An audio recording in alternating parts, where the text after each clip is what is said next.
Boop. Hey, Boop. You booped him. I booped. You all got booped. Man, Boop. look at that booping. Yep, you just Whoa. been booped. Did you expect that? An 8 o'clock boop. An 8 We're o'clock actually on boop. time today. Yeah, see, Yep. we are, and Saule is, and that everybody Yeah, well, else is everybody expecting else us to knows be to late. come 15 minutes later, and they're going to be coming, and they're like, well, you guys are on a You're topic like, wait a already? second. What Oh my happened? gosh. Yeah. Yeah. Well, we Yes, program people to show up late for our thing. That's great. that's right. That's right. Well, we'll Yeah. program them to come earlier too. It'll Yeah. just take Yeah. some time. Mm-hmm. Mm-hmm. Yep. Anyhow, welcome everybody. Saule.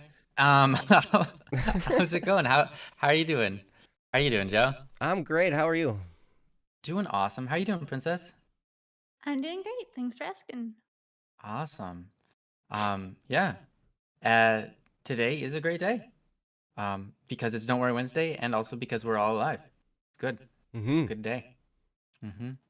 You're everybody. That's new.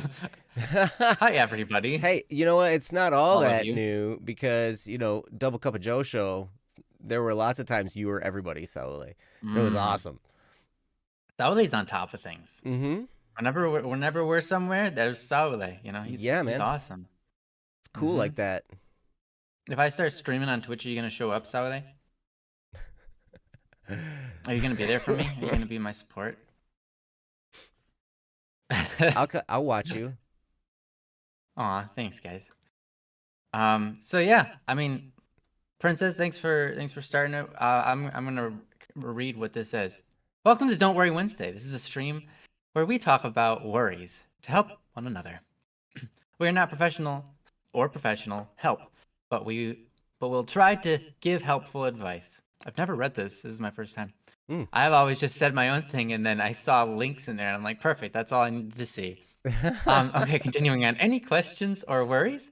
Please submit them to our website at https://www.don'tworrywednesday.com/. Don't put a period after Don't a put a // It's gonna period. make it weird. Don't. That's just space and then a Don't period. do Okay, it. just to clarify. For assistance, you may reach me on Discord at. Wow, that's a lie. Static P number 4545. For those submitting topics, please answer yes to being human and use uppercase letters for Don't Worry Wednesday or DWW. Otherwise, your topic will not be added to the queue. Heart. And Well we said, want, Princess. yeah, absolutely. We want your topic added to our queue. And Yeah, we obviously, do. my Discord is definitely static-p number 4545. Yeah. Well, I didn't want to lie to him and say that was mine because I was reading it, you know. But yes, Saule, you are correct. 100% trust in Princess. Princess has it all under control. You bet. Yeah. She's got it. She's got us where we don't got it. Yes. And she got us where we do got it too. Yep. All of the above. And everything in between. And everything. All of it. All of it. You bet, man. It's cool. All right. Well, Saule, you've got some topics in here. Yeah. So I'm not even gonna go through the list of names. If you show up, if someone shows up right now, let us know. But I'm just gonna go ahead and start with Saule's. We've got an anonymous one in here that's a priority. But we'll do that one. Oh, hey, Magician Gesture. We'll do that one after we do one of Saule's. That way anonymous has a chance to show up. So yeah, Saule, you've got 3 in here. Do we have one? Yeah. Did we do the summer all year, or all years, or versus summer break? Did we cover that topic? I don't think so. I don't think we did that one. No, I remember seeing it, and it was like, wow, that's really a really unique question. But I remember we didn't do it. It just feels like we did it because it's okay, cool. Because I've seen it there a lot, and I think at one point I had offered it up, and I could not remember if I messed that one up. We offered it last week, but we didn't do it. Okay. Sorry. Yep. Thank you. Hey, oh sweet, we got the Mighty War Sprite with us. Yeah, man. Warspite. I mean, I keep on saying Warsprite. Warspite. And Warspite has a topic too. They do. So we've got we're gonna do Saturdays first, and then we got some other ones. We got a couple of them we can do. Yeah. It's gonna be good. Without even going down a list. So cool. We good to do the all year or summer break question? That sound a good one? Yeah, we can do that. That works for me. Everyone on that one? Okay. Cool. Yeah, I'll get the topic up so then Princess can read it. Ooh, perfect. Look at that. It's a big one. It's gonna be good. It's all right. Big. Yeah. Awesome. Cool. I will put it on the screen. Awesome. This is titled School All Year or Summer Break. From Saule. And Princess, whenever we have it all set up, it's there. Start reading it for us. Oh, perfect. Do the honors. I was at a chapel where the president of my college was the speaker. During that presentation, he had an idea for next semester, which he immediately told to the chapel director. Part of his wording when he said it got me thinking. He said, first semester. Calling fall semester first semester made me think of why the academic year is offset 50% from the solar calendar year. Anyway, that eventually led it bringing back an old question from middle school and high school. We were often asked to write essays on why or why not the school should switch to a year-round schedule instead of having a long summer break. I kind of want to explore this a bit more since my ideas and understandings have changed. I can think of 2 reasons that a year-round system would be better. First, it would allow for more than a 180-day schedule that would allow for more content to be covered. The school year could be a 200-day long, for instance. That extra 20 days could be a whole extra topic in each class, which would be great.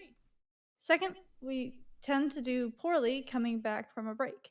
It takes us a week or 2 to build up the momentum and getting used to learning in the schooling format again after a 2-month break. So, not having long breaks could help us more efficiently use the time that we have at school. Third, when we get out of school, we go to work year round in most occupations. Why get us used to another system and then throw us into a year round working system? All right, now here's the interesting stuff. After those reasons of not having a long summer break, I was wondering if there would be any compelling reasons to have a long break. The biggest reason I can think of is escaping and growing in another setting. I remember so many people that changed so much over the summers. We grow into a personality through the school year and then leave it in the summer if we're dissatisfied with it. When we're young, we don't know how to change when the setting is constant. But as soon as we have a big change in our surroundings, we can make a big change to ourselves. Why is this important? Well, I think it's good for people who are bullies or people who are bullied. The bullies can change for the better and come back a nicer person without feeling they'll be alienating themselves from their friends. And the bullied get a break where they don't have to confront their bullies. Maybe they can gain strength to confront the bully over the long break. What are your thoughts on this? I know this probably won't affect me much ever again, but I still think that it's interesting. From Saule. Awesome. Yeah, this is a interesting topic, and obviously I'm not in the school system. I'm probably not qualified to talk about it, or to make changes. I have lots of thoughts about school, but specifically about whether you do a schooling year round without any break, or to have summer break. What are the pros and cons? And I think you listed a lot of really good pros and cons. I mean, obviously one that you think of right off the bat is school is to prepare us for work, and the work environment in this world is all year round. You don't get a summer break. The only people that get summer breaks are teachers, because that's the profession they're in. Right. Other people that get breaks are like, some people get winter breaks. For example, if you work in certain environments, like if you work on a golf course, you might get a winter break. But most professions are all year round. So, yeah. And then also the situation where when you leave for summer break and you come back, you kind of get to come back a new and refreshed person without as much as the stigmas as you had. If you were a bully, you can come back not a bully. You don't have to feel like I have to uphold my situation at school or whatever. So lots of great thoughts, great examples. I'm interested to see what Joe has to say on all of this. So, especially since he actually has kids in school, I don't have anybody in school under me. So, yeah. Yes. Well, I'm interested to hear what I have to say too, because I'm not exactly sure what I'm going to say, necessarily. But there are reasons why this whole schedule came into play, right? And we've just kind of stuck with it for the many years after as society has changed. Mm, But I know historically speaking, one of the reasons that summer was off was because there were a lot of people that were farmers when this system yep. got put together. And so summer was a time when farmers were busy, things were going, and a lot of kids were working at home on farms with their parents and all that kind of stuff. And so that was just a thing, like during the summer, they needed to have that time off so the kids could go work on the farm with their families and, produce the crops and all that kind of stuff. And I know harvest generally tends to be towards the end of the summer or even into the fall. And that I don't know, maybe school started later back then. It seems to me that school seems to start earlier and earlier each year. I've noticed as my kids, even from when my kids were starting in preschool until now, the school year has they've bumped it back a few days. It started a few days earlier, a few days earlier, a few days earlier, and so maybe we're moving in that direction. I don't know, but another reason why, at least I know in Michigan, why this it was the case was most of the school buildings, like at least when I was in school, did not have air conditioning. And Mm, so, and Ryan, I know this doesn't bother you one bit, but not at all. not in the least. But I know that, they would all have heating systems, right? Most of them have big boilers and big heating systems running through the building, but not some kind of central air conditioning. And so things would get really, really, really hot. And I know that also even on college campuses, like at Michigan State, just down the road, there were times when we would stay in a dorm for some weekend in the summer or something because there was a band camp or something like that. No air conditioning in the dorms, and I remember so that. It was yeah, awesome. yeah, I'm sure you loved it.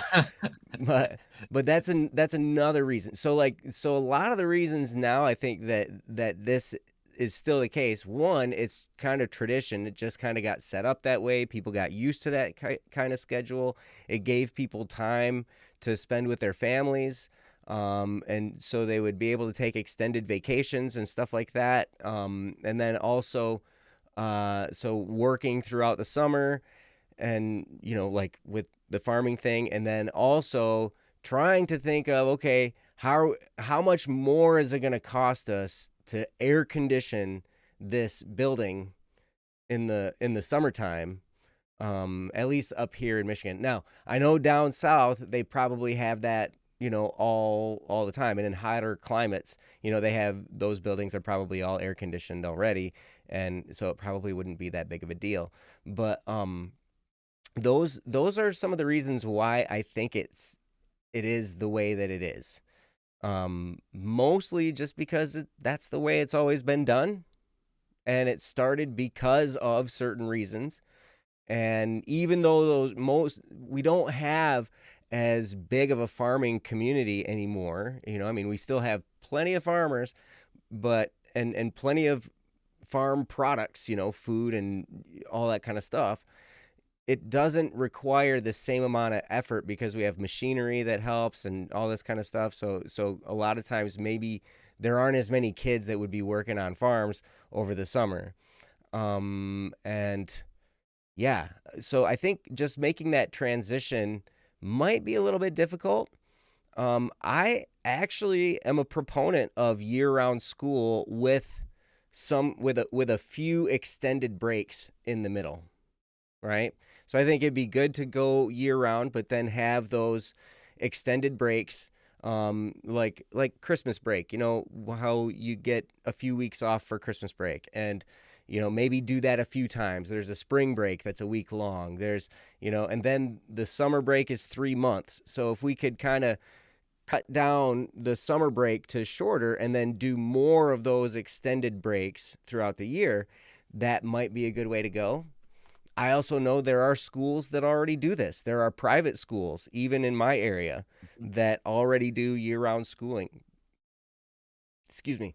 But it just hasn't caught on in the public schools yet. So, yeah, I mean, I think that's probably the reason why. And, you know, it would take, there'd be a vote and a millage, and people would have to pay more in their property taxes, because, people would have these, they would be in school more and for longer, and you'd have to have air conditioning in the school. There'd be these things would cost more money, and so it would raise property taxes, stuff like that. um it's interesting, and like on a personal level too, it would change things in my whole custody arrangement as well, because you know since the school year is the way that it is, the parenting schedule for a two household parenting unit. um we in the summer, there's certain extended periods of time for the non-custodial parent to spend time with their kids, right? And so if that was taken away and changed somehow, then that would also alter that whole custody arrangement and change things in that regard as well. So there are a lot of reasons outside of just school that have made it the way that it is. But I don't think it would be bad to go to school year round. I think you've made some great arguments, Saule, in what you've said, and how this would be. I really like the bullying one. I like how, like it, you know, maybe it would help smooth that out a little bit if these kids had to be together more consistently and not have a long break in between. But then obviously the bullied kid gets his 3-month break in there from being bullied. And hopefully, but maybe that could get smoothed out. Maybe things could get dealt with a little bit better if that were the case. But yeah, I mean, I don't know. I think that's about all I had to say, at least to start. So I'm gonna turn it back over to Ryan and let him have a crack at this. So Ryan, take it away. All right. It's a really good question. I'm gonna do my best to give it my best. Do your best to You give it know, your best. yeah, that's right. Cool. It's a double So best. it's a double best, but it doesn't mean it's double the value. It's like half the value. So it's I would say pretty much everything that's been said so far makes a lot of sense. I want to add that summer break is useful because we've made it useful, right? Mm-hmm. Joe did a great job explaining why summer break was created, but we now use that slot for a lot of things. For example, teachers plan out their whole year, obviously directed also in part by the government, but they still have to plan out all of their material and the order what they want to do it and the time frames they want to give it and all that kind of stuff throughout the summer break. A lot of band stuff happens, like marching band starts practicing in the summer, and we also use the summer to do a lot of other classes and a lot of other extracurricular things. It also allows people to have a summer job, Mm-hmm. and it gives people, like you said, the chance to kind of prepare for the next year to be a better person in a way. They have a break from all of the hullabaloo that school is. They can walk away from it, kind of take 3 months to redefine themselves and come back at it, which is kind of cool. You know, there's a lot of value we get out of a summer break because we can do that. We're humans and we're flexible and we can make value come out of things, right?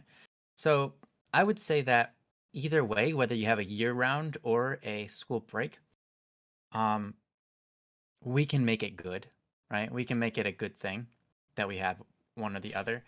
Um, having watched a decent amount of private schooling, my brother, Kyle, Mm. and his wife private school their kids. And by private school, I mean homeschooling. I meant to say homeschooling. Um, they homeschool their kids, and their kids are pretty much considered by all the other parents who've gone to public school or, etc. Their kids are considered basically like a whole year, sometimes two, and sometimes in some cases 3 years ahead of the other kids because of homeschooling. And they're also a lot more respectful. They've got a lot of respect, but I think that's because of their parents, right? Their parents have a big influence on how the kid ends up a bully or not a bully, respectful to other people or not, right? So that plays a big part, which is a good thing that public schools exist for that reason because it kind of creates sort of a buffer for parents that are not very good. Mm. It helps kids get away from really bad parents or bad situations. I knew a lot of kids in school, or not a lot, but I knew a few kids in school that that were upset during summer break because it means they had to spend more time with their family and their family was toxic and they just wanted to go back to school so they could get away from it all. And that's really sad. Mm. But in those cases, they didn't want summer break at all.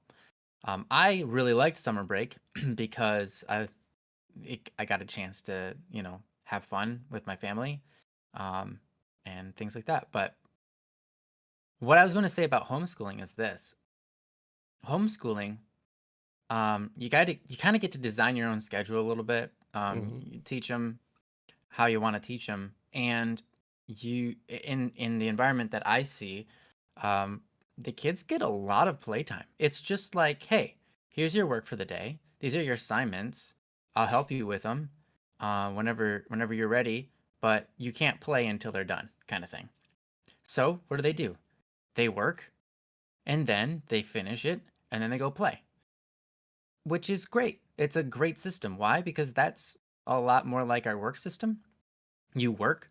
Once your work is done, you go home and you play or you do whatever. It's free time, right? And I think that that is a good system. Now, is the school system the same way? Not exactly. Um, because at school, you have a certain amount of time being there, and when it's done, it's done. But in an environment like school, you have a lot of, I don't know how to say this. You've got a lot of distractions. Mm.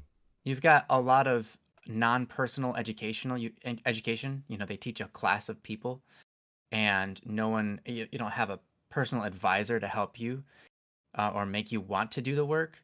The work isn't catered to you; it's catered to a group of people, and so you're just kind of. If you want to excel, you can't. If you're going too slow and you're not learning fast enough, you just get left behind. So it's really rough, right? So personally, I advocate homeschooling. It makes a lot of sense. Mhm. Um, but not everybody can homeschool because not everybody has a home mom or a dad that can stay at home, right? Mhm. Um, but how does this tie into a break or not a break? Well, homeschools, I think, are best because you take you work throughout the year, but you take certain breaks based on what your family's doing. It's like, hey, we're going on a holiday. It's Christmas. We're gonna take 3 weeks off of Christmas, and then we're gonna come back and hit schooling hard. It doesn't have to be as strict as summer to summer, and I think that that kind of goes in line with this all year round schooling with more breaks that are longer. I think that that would be way more appropriate. And the only issue I see in that um, is well, a couple of things. One, you don't allow that. Basically the main thing is that the breaks are not so consistent, you could say. Like, you'd have to rewire the way that the American school expects breaks to work so that families can get on track with that.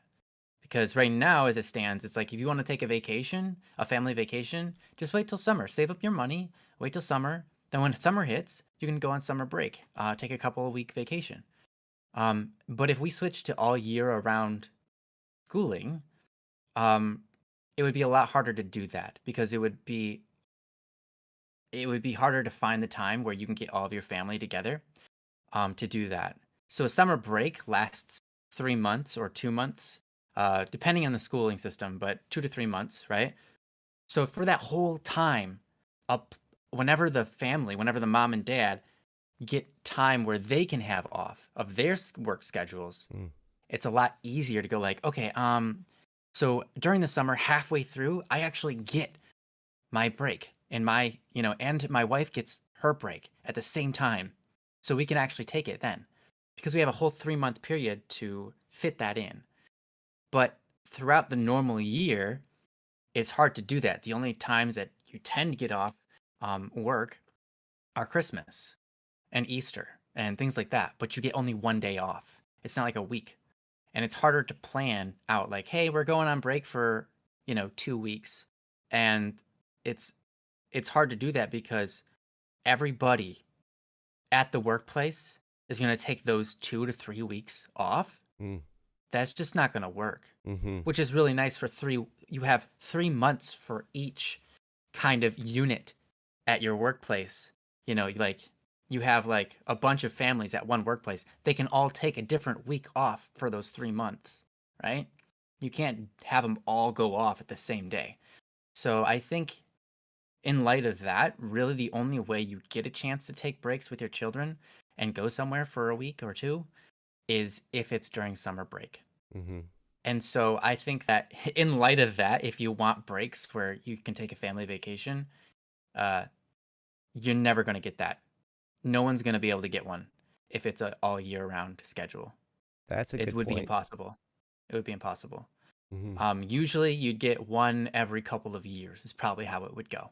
Every couple of years, you would get your turn to have your week off for Christmas break or for Easter break or whatever. So personally, I'm in favor of summer break. The main reason I'm in favor of it is because I remember as a kid, I waited and waited for summer break. I love summer break. Of course I did, right? Because it's break. You get to do what you want. But I don't feel like I learned more in school than I learned during summer break, just because I'm not the kind of person that learned well in school in the first place. School was very tough for me. I don't have a brain that wraps and gains the most out of school. I gain the most out of my life where I find passion, and that's true for everybody, but that's true for me in a stronger degree because of the way my brain works. Um, but I can go out and I can just go in the woods and discover things and learn things about nature and uh, obviously there's importance of school and being able to uh, learn from people who have gone before you and their deeper sciences and stuff like that. And I think that's awesome. I'm glad we have that available to us. Mm-hmm. Um, so school is absolutely important. I'm not saying school isn't important, but I remember during summer break, I would still learn a lot of different things, and I would still, and it was just way more enjoyable, of course. But I had a good mom to go home to, and a good brother to hang out with, Mm. and lots of friends. Well, not lots. I had a few friends, but they were nearby, so we could hang out a lot. And summer break was just everything I waited for all year. Mm. So I wouldn't want to get rid of it, right? But anyways, that's my take. I talked for pretty long on that without saying a whole lot. But anyways, Joe, do you got anything You, you s- want to add to it? Dude, you said a whole bunch of stuff. I think Princess has some stuff she wants to say about this topic. Yeah, some of it's going to be just a rehashing of what other people have said. Because again, there's the restrictive summer vacations. Mm-hmm. And because the system, especially with the public schools, are not in this rhythm, if you want to go to a summer camp to learn stuff, if Mhm. that's a possibility for you, that's no Right. longer possible because all of those are in different times of the summer, but that doesn't mean it's going to line up. With so many different schools having breaks, all of their breaks are at different times. Like if you have kids that are in several different schools, or if you have friends across several different schools, even college breaks, if it's when your summer break is, it's going to be a week off of the previous school, which was a week earlier, and there's another school that's a week behind you. So Mhm. there's no way for them to plan activities where kids from different areas, they're out of inside different locations, can actually meet up with people that are their age, but Mm-hmm. not in that group. Because in school, a lot you generally you're with the same people. Now, different school systems have maybe a ton of schools, or maybe there's a ton of kids. But even so, there's still going to be that grouping that happens where you Mm-hmm. interact with the same kids a bunch, which has benefits. But there's also a lot of drawbacks, especially if you don't get along with those kids or those kids don't choose to get along with you. or those sort of things. It can be very trapping too. Mhm. There's a sense of definitely a reason why it's good to have it is because for those that need extra resources because they're lower income or they have struggles at home, it's good because school becomes a safe haven for them and they don't want to lose that. Mhm. But where school is a prison, it isn't good to trap kids in that either. And that's kind of like I love school. Don't get me wrong. I like tests. I generally enjoy school, but Tests are way better even than homework. Heck so, yeah. oh yeah, Like 20 of those 100%. over one Anyway, piece of homework. yeah, and also just couldn't we do the work in school? Yeah, right? Anyway. That's what school is for. Yeah. Then Right. again, there's of course there's the money concerns of the logistics of vacations. There's the concerns about it would cost more. The teachers would have to be there more. The staff and the schooling would have to get more money to pay for it, which they're already not usually under great budgets, and people generally don't have the feeling of, hey, I don't have kids in school. Why should I be paying for school? Mm. You know, and other things like that that have already caused schools to be sometimes very underfunded, if not barely funded, you know, and have to really rely on a lot of outside resources to fund them or require stuff more that's private school or homeschool where they pay for it in that sort of extra sense where it may be extra costs or maybe it's not depending. I'm not totally sure what the cost analysis is on that, but Mm. you know there's a lot of things that the public school system provides, and some of it is helping that. And that's why I can see why people would like that. But again, it would be really hard for that. It would be really hard if, school isn't your place. Even for me, I like school, it became very taxing. Mm. And yes, we didn't have a lot of breaks, but my school still had breaks. That was a day, but it was a day that was like a day off was great. That was sprinkled in there semi frequently. But even with all of that, I looked forward to summer because I'm an anxious person, so it didn't matter if it was 1 week off or 2 weeks off. It was, "Okay, well, in the back of my mind is looming school, school, school." It doesn't matter if it's, make it 3 weeks. School's still gonna be there, and I'm still gonna have to worry about it, and often over my breaks, I have to do schoolwork, and that's Yeah. not going to change if you have school all year round. In fact, it's Mhm. gonna be, "Oh, you have a break coming up. Great. Students, here's a big project for you to do over your break because we don't really have time to cover it right now because we're going to try to cover more content and whatever." Like, inevitably that happens. And it stinks. And so for me having that longer break not only gave opportunities for different stuff, it gave opportunities for me to just unwind and not have to worry about school because it was 2 months away. It was like, Mm. okay, I actually get a break. And then once, maybe 2 or 3 weeks before school started, then there came the looming school's gonna start up again. But by that time, it was like, oh man, you know what? I'm so bored from summer. I can't wait for school. And I know most people don't necessarily have that sentiment, but sometimes it's like, okay, well, now I've had a break. I've had my playtime. And now that I've had the time to play, to relax, to try a new job, to do other things, because that's another thing is farming might be going away, but having summer jobs or things you do over the summer babysitting, Mhm. working at a local restaurant, um, streaming for those that are really interested in trying that. There's many other opportunities of work that kids can try out if they have that summer time. Mhm. Because many times they'll be looking for extra work, Mhm. whether it's for a farming sort of thing or for other things, or even just you can have that flexibility of, "Hey, I can work for you for 3 months." And it's Mhm. like, "Okay, well, for the amount that I'll have to train you, and if you do it every summer, that can be worth the amount of time instead of, oh, well, I'd like to shadow your work. I have 2 weeks." That's usually barely enough time to get the paperwork all done, you Mm. know? Mhm. And maybe you'll get in and you get to do one thing and then, "Oh, great. Well, you gotta go because you got school again." Mhm. So, I mean, I can understand why school all year round could work if the goal of it was to get kids to learn better and to focus more on school and to be better at schoolwork.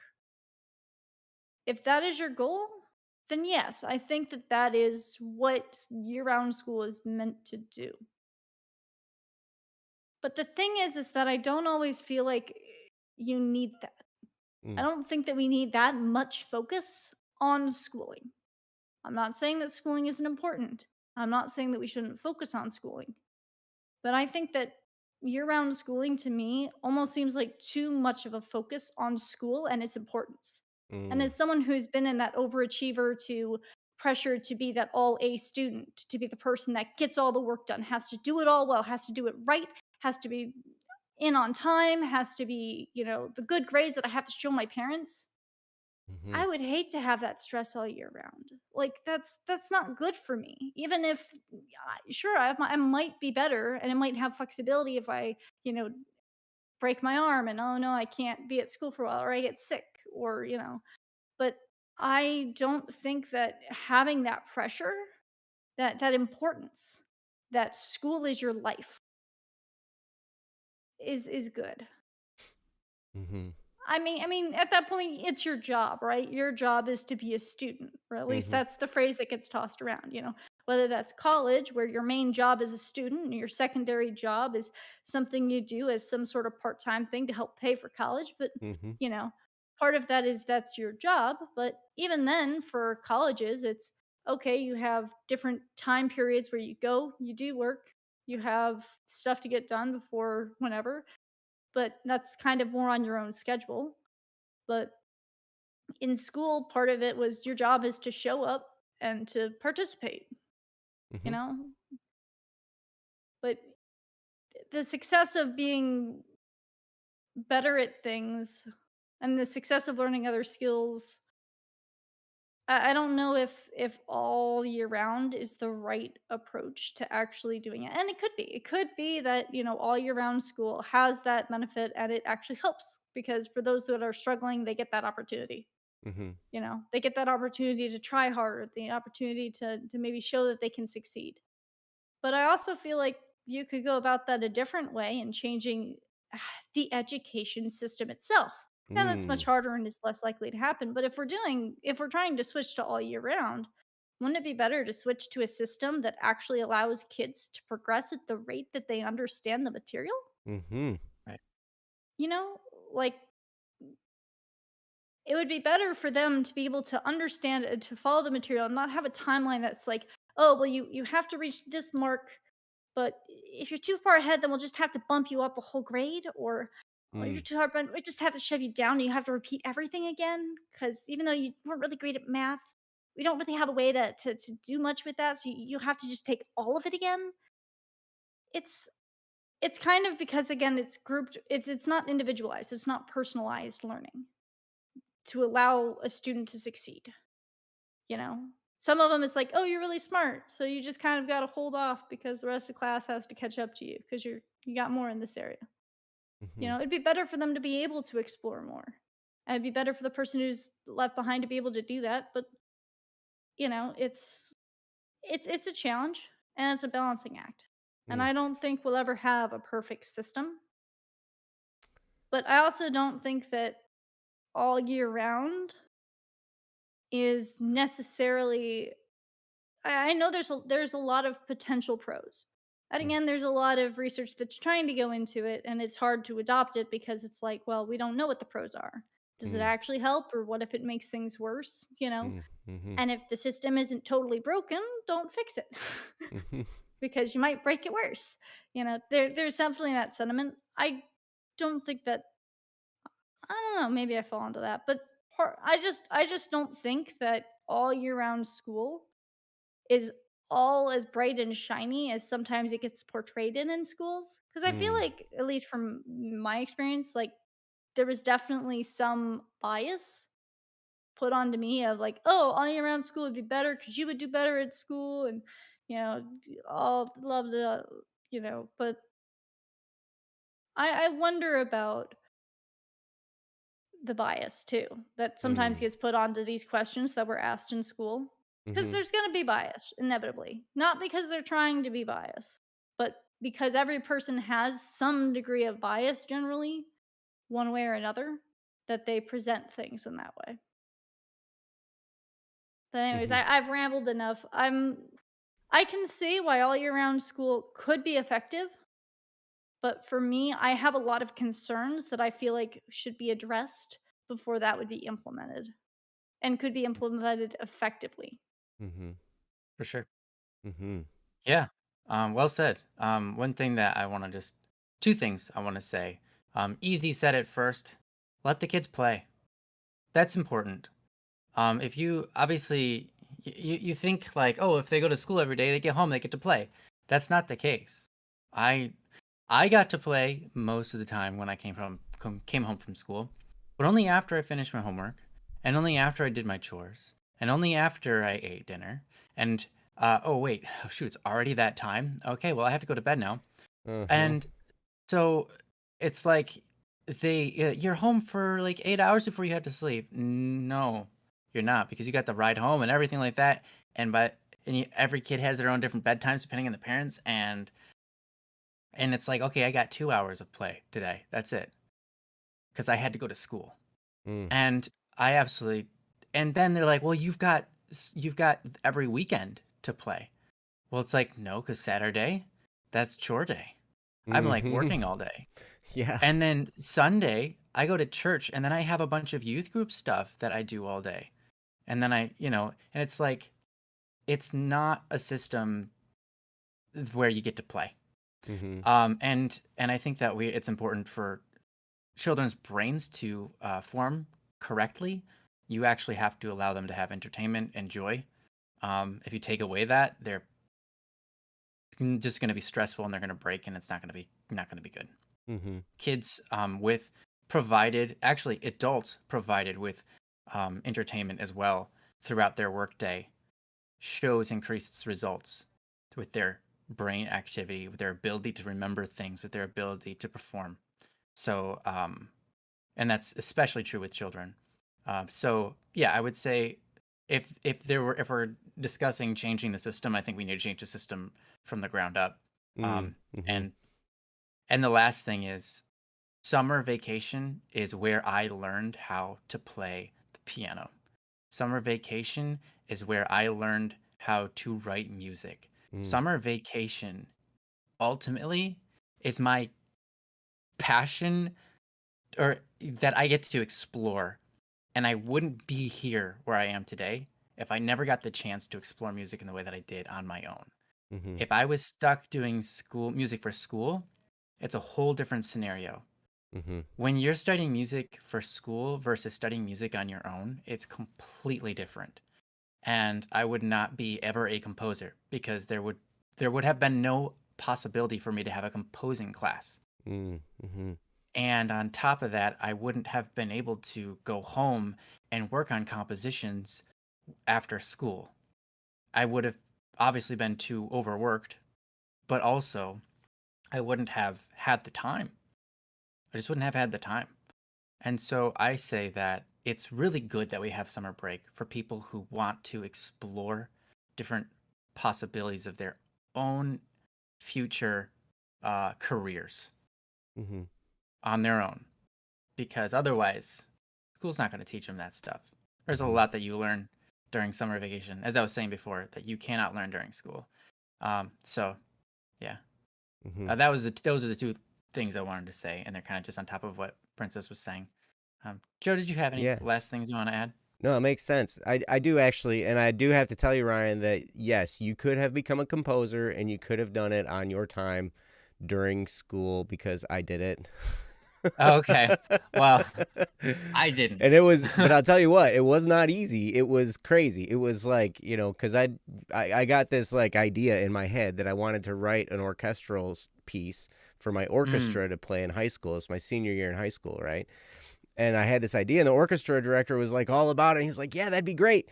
And so I took this piece that I had written on the piano and I arranged it for orchestra, and it took me forever. It took me months because I wrote it by hand on music score paper, like 32 you line. never had like an Thir- 8-hour period where you could just write no. for a couple of days in a Well, yeah, row I did because have of an school. 8-hour period. It was after school until the middle of the night, and then Right.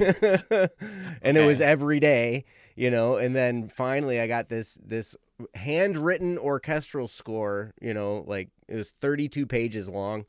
It was crazy. gosh. And That's a yeah, big project. it was a crazy project. But anyway, so it could be done, but it would be a lot. It was a lot of stress, I'll tell you.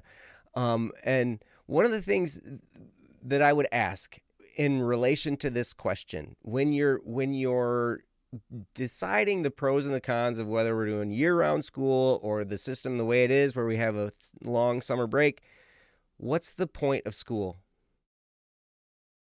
Ask yourself that. What is the point? What is the point of sending kids to school?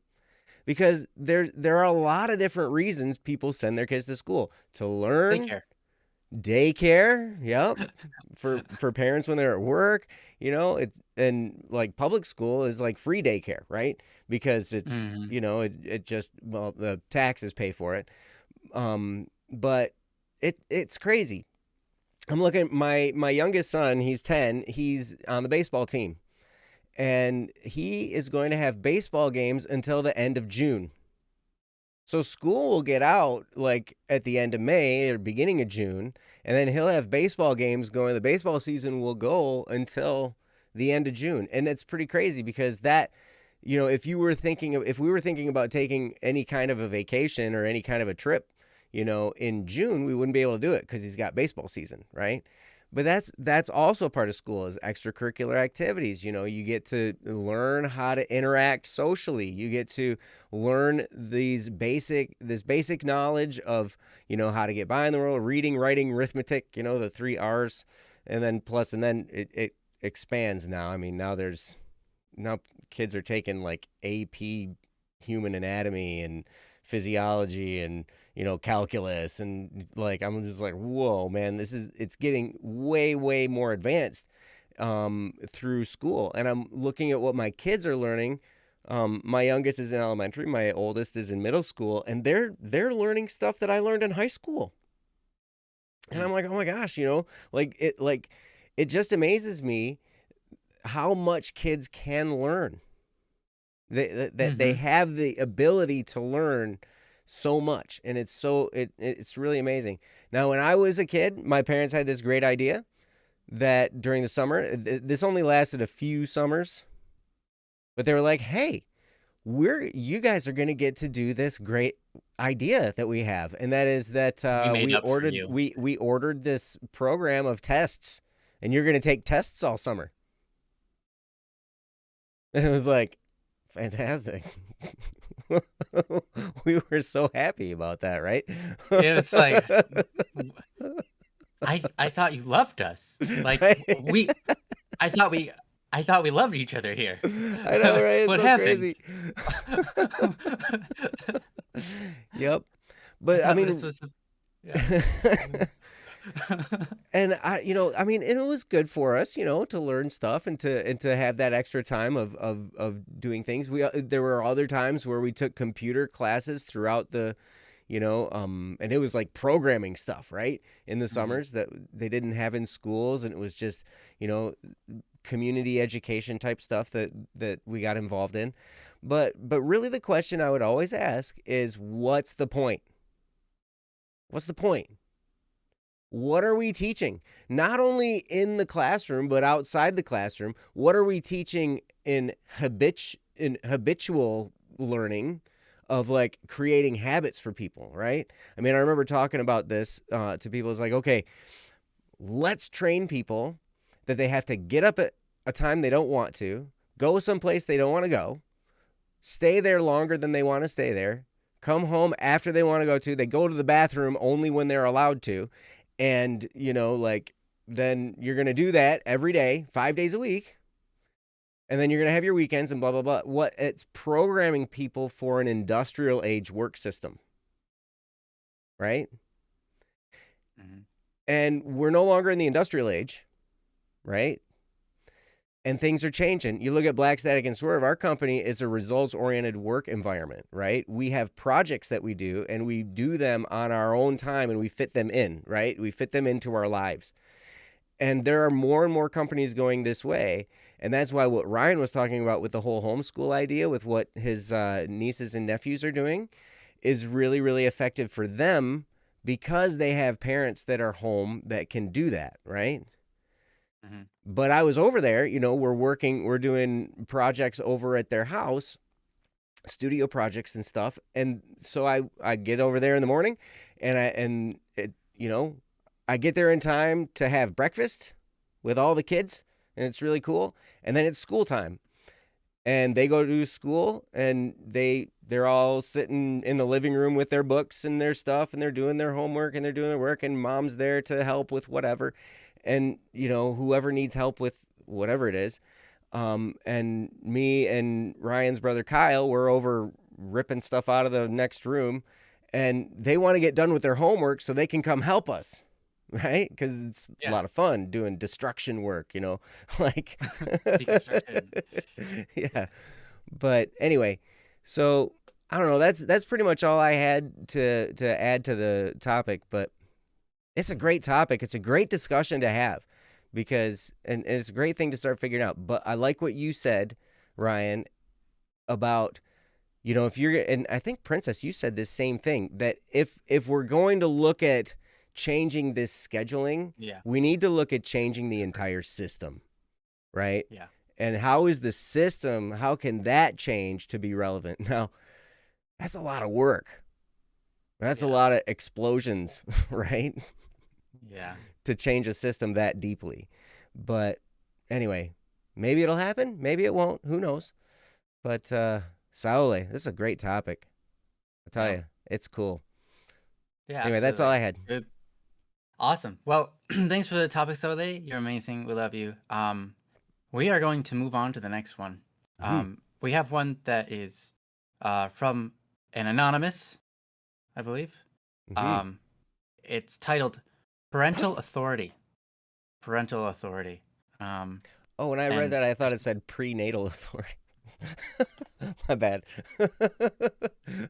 It has all the right letters. Just mixed two of them. Yeah, sorry. Hey, I had dyslexia, so I get it. Yeah. So anyways, yeah. This one was sent in recently, so and there it's somewhat urgent. So anyways, parental authority is the topic from Anonymous. Thank you for sending it in, and whenever we're ready on our side, we'll read it. We're ready. Cool.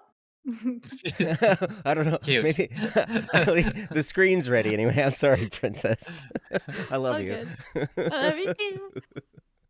Hello, my fiance's parents want us to have a house right next to theirs. The terrain is theirs, so they just kind of wait for us to decide and start the building project. I know this is a great opportunity, and yes, there is a but, they have a very set in stone mindset and want to have everything built as they like, because of how they did their house is the best way to do it. I disagree with that. Their house is okay, but I didn't harmonize with it, so I know it's not for me. What should I do? I tried to disagree politely, but they kept insisting. P.S. Thank you so much for listening. From Anonymous. Good topic. Very interesting, very unique too. I don't think we've had this. I know we haven't had this topic before, or anything quite exactly like it either. So, fantastic. There's a lot of interesting things. In some cultures, it's normal to live with your parents. Some cultures, it's normal to live close to them. And in ancient society, that's the way it always was, right? It's only in modern days where we move away from our one side of the parents, anyways. So it's not entirely unheard of or weird to live on their property or near their property. It might sound weird to a lot of people here just because you're only used to what you've lived in, but yeah, it's not so weird. But it's your home, and they get to decide how it's built, the design of it. Maybe they're just really passionate about it, which sounds like they are, and that passion kind of blinds them from being able to recognize they're not the ones living in it. But yeah, I think this is a great topic. I'm excited to see what Joe has to say about it. No, you're not. Okay, I'm unexcited to see what Joe has to say about it, but I'm gonna give it to him anyways. I don't know what's gonna come I out wanna- on this. Oh boy. Okay, that's fair. I'm scared of this topic. Yeah, I figured you might be. I saw some things in there that might be red flags to you, so that's why I gave the preface I gave. Yeah, That's no, for that's you. good. Oh, okay, thank you. You're welcome. Let's see. I'm gonna read through this again. Hello, my fiance's parents want us to have a house right next to theirs. The terrain is theirs. They just they wait for us to decide and start the building project. It's a great opportunity. They have very set in stone minds and want to have everything built as they like because that's the best way to do it. That's red flag number 1. You disagree number with that. That's 1 through 3. okay, anonymous. Their house is okay. I didn't want to harmonize with it, so I know it's not for me. What should I do? I tried to disagree politely, but they keep insisting. That's red flag number 2. 4. 4. That's red flag number 4. Oh, sorry. Yeah, your red flag number 1 was red flag number 1 through 3. Oh. Here's the anonymous. Okay. I'll give you just a slight bit of background. I'm on the opposite, I'm on the other side of my marriage, going through divorce, right? Okay. So I don't want to be jaded. Okay. By no means do I want to be jaded, and I don't want to sound embittered about any of this stuff, right? But there are red flags that pop up to me in this, and one of the main red flags that and this is a foundational question. Are you marrying this person and starting a family with the two of you, or are you joining your fiance's family? That's the question I would ask you. And it's foundational and fundamental. Okay? I remember when not long before I got married, my father-in-law explained to me what he thought a marriage was, and he thought it was two families coming together.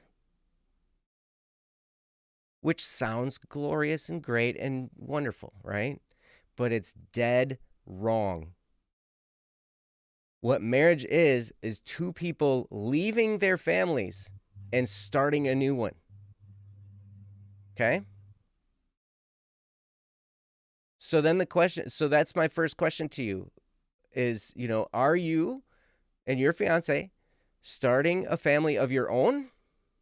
Or is the idea in your fiance's family that you are joining their family?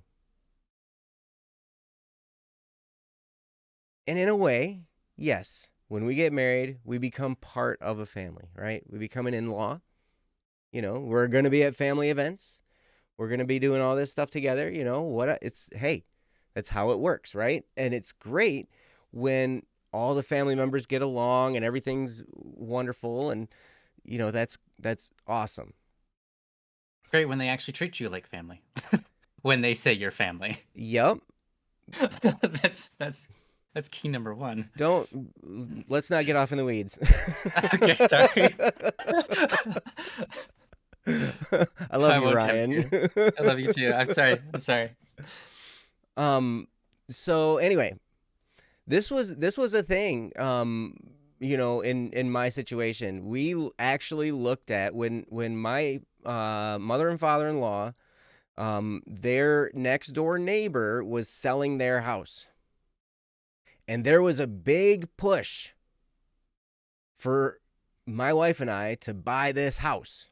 We were in need of moving into a house, and there was a big push for that. We couldn't afford it. My in-laws offered to help, which, man, that's asking for trouble too.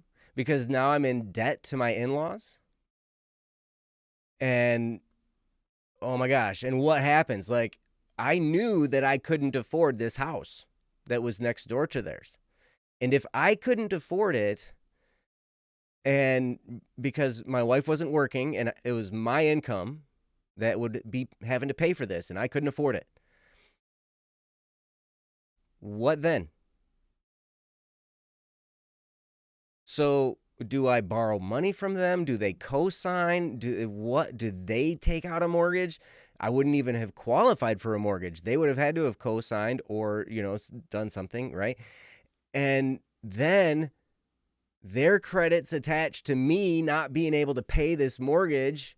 And then there's all kinds of bad feelings and all kinds of anger and all kinds of dissension and all kinds of crazy, right? But it all stems from that fundamental question. What type of family unit is being set up here? Okay? And in my case, their whole idea was I was joining their family. That was the way my wife looked at it too. I was becoming a part of their family. And as such, I was never I was never in first place when it came to my wife. Does that make sense? Like when you get married to someone, you become one flesh. You make a covenant bond with each other. You make a commitment, for better or for worse, till death do us part. All this kind of stuff, right? And so in that instance, what happens is that person, you become like one person. You come together. Like I remember a priest talking about this, and he was like, okay, when two people get married, two people die. The husband says, blah, blah, blah. He says his vows and he dies. The wife says her vows and she dies. And what happens is a new creation is born with those two people functioning as one. And that, that really is, what marriage is, in my opinion. Okay.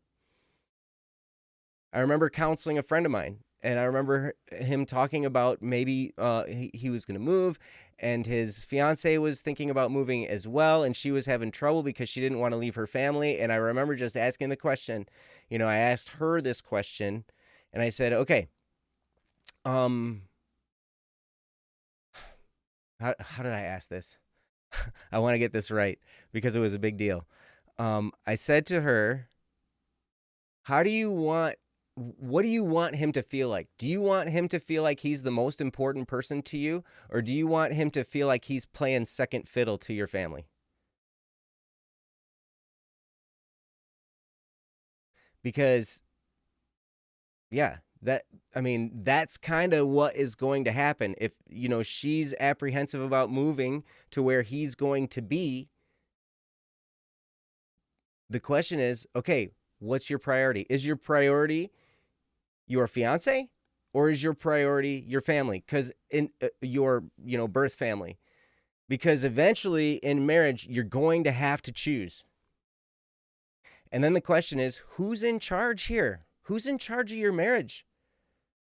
Are you and your spouse in charge of your marriage? Or are your spouse's parents in charge of your marriage?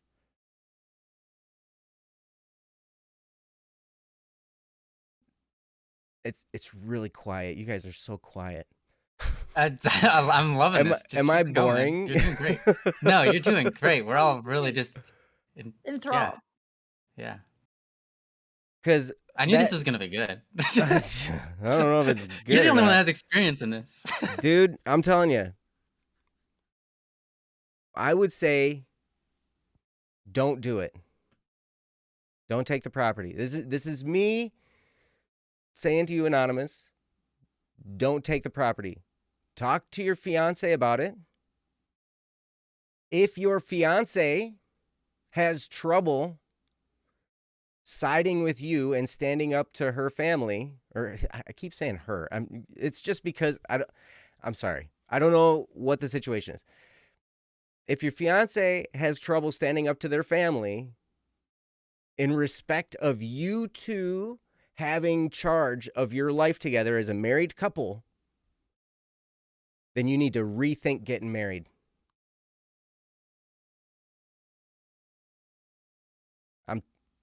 Man, forgive me for being blunt. forgive me, because I know there's all kinds of emotion. I know I love this person. I love them so much, and we're going to have this life together, and it's going to be butterflies and rainbows and unicorns, and it's going to be so fabulous. Oh my gosh, it's going to be great.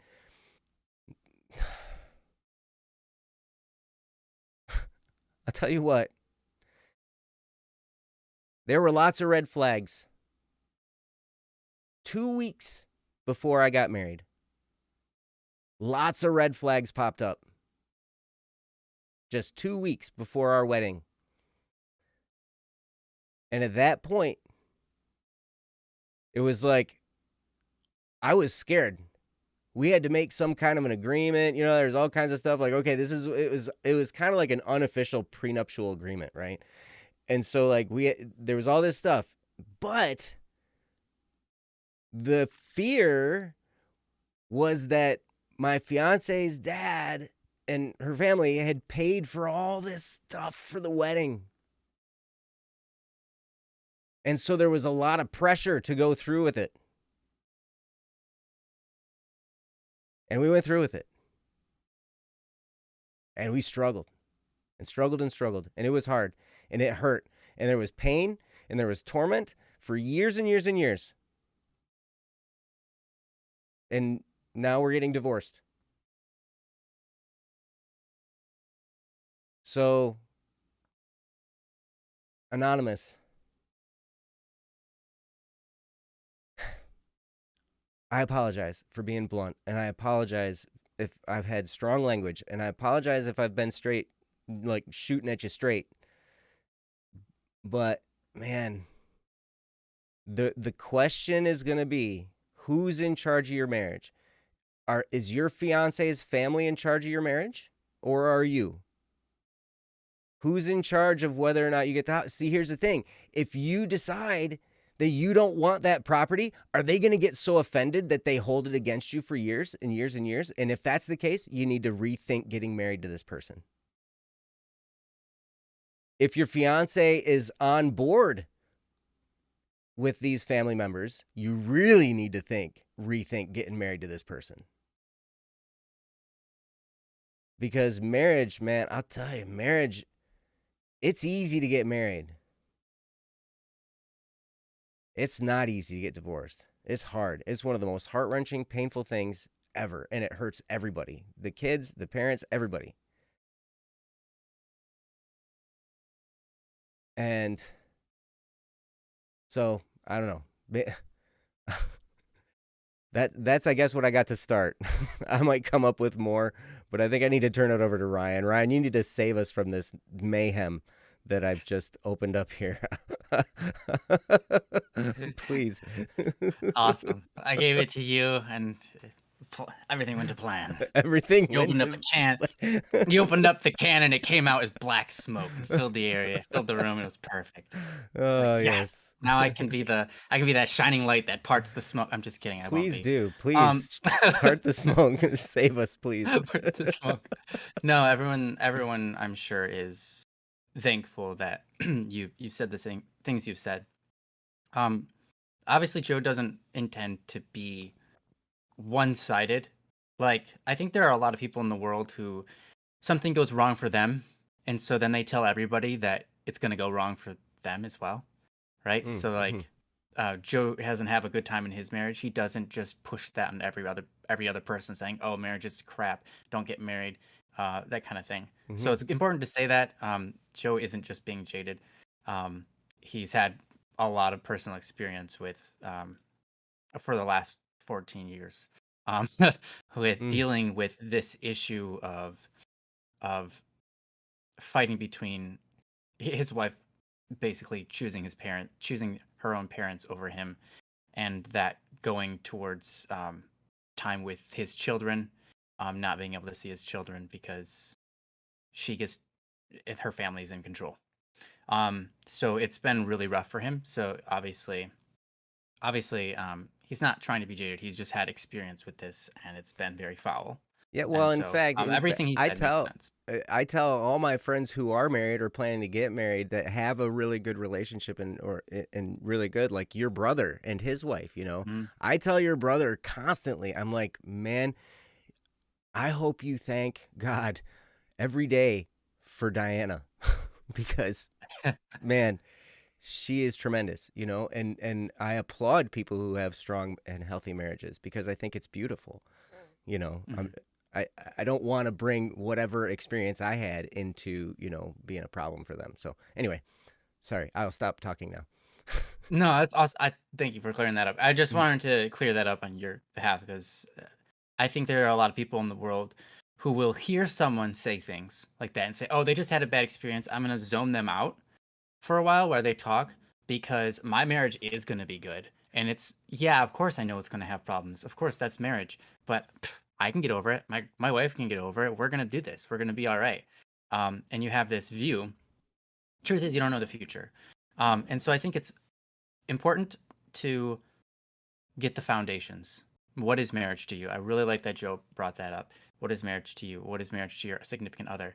And if you both agree that it's basically you stop living for yourself and you live for the other, um, and you make the best out of life that way, um, and that it's not about you being incorporated into her family or his family or whatever the situation is, um, and it's more so about making your own family. I think then that's perfectly fine.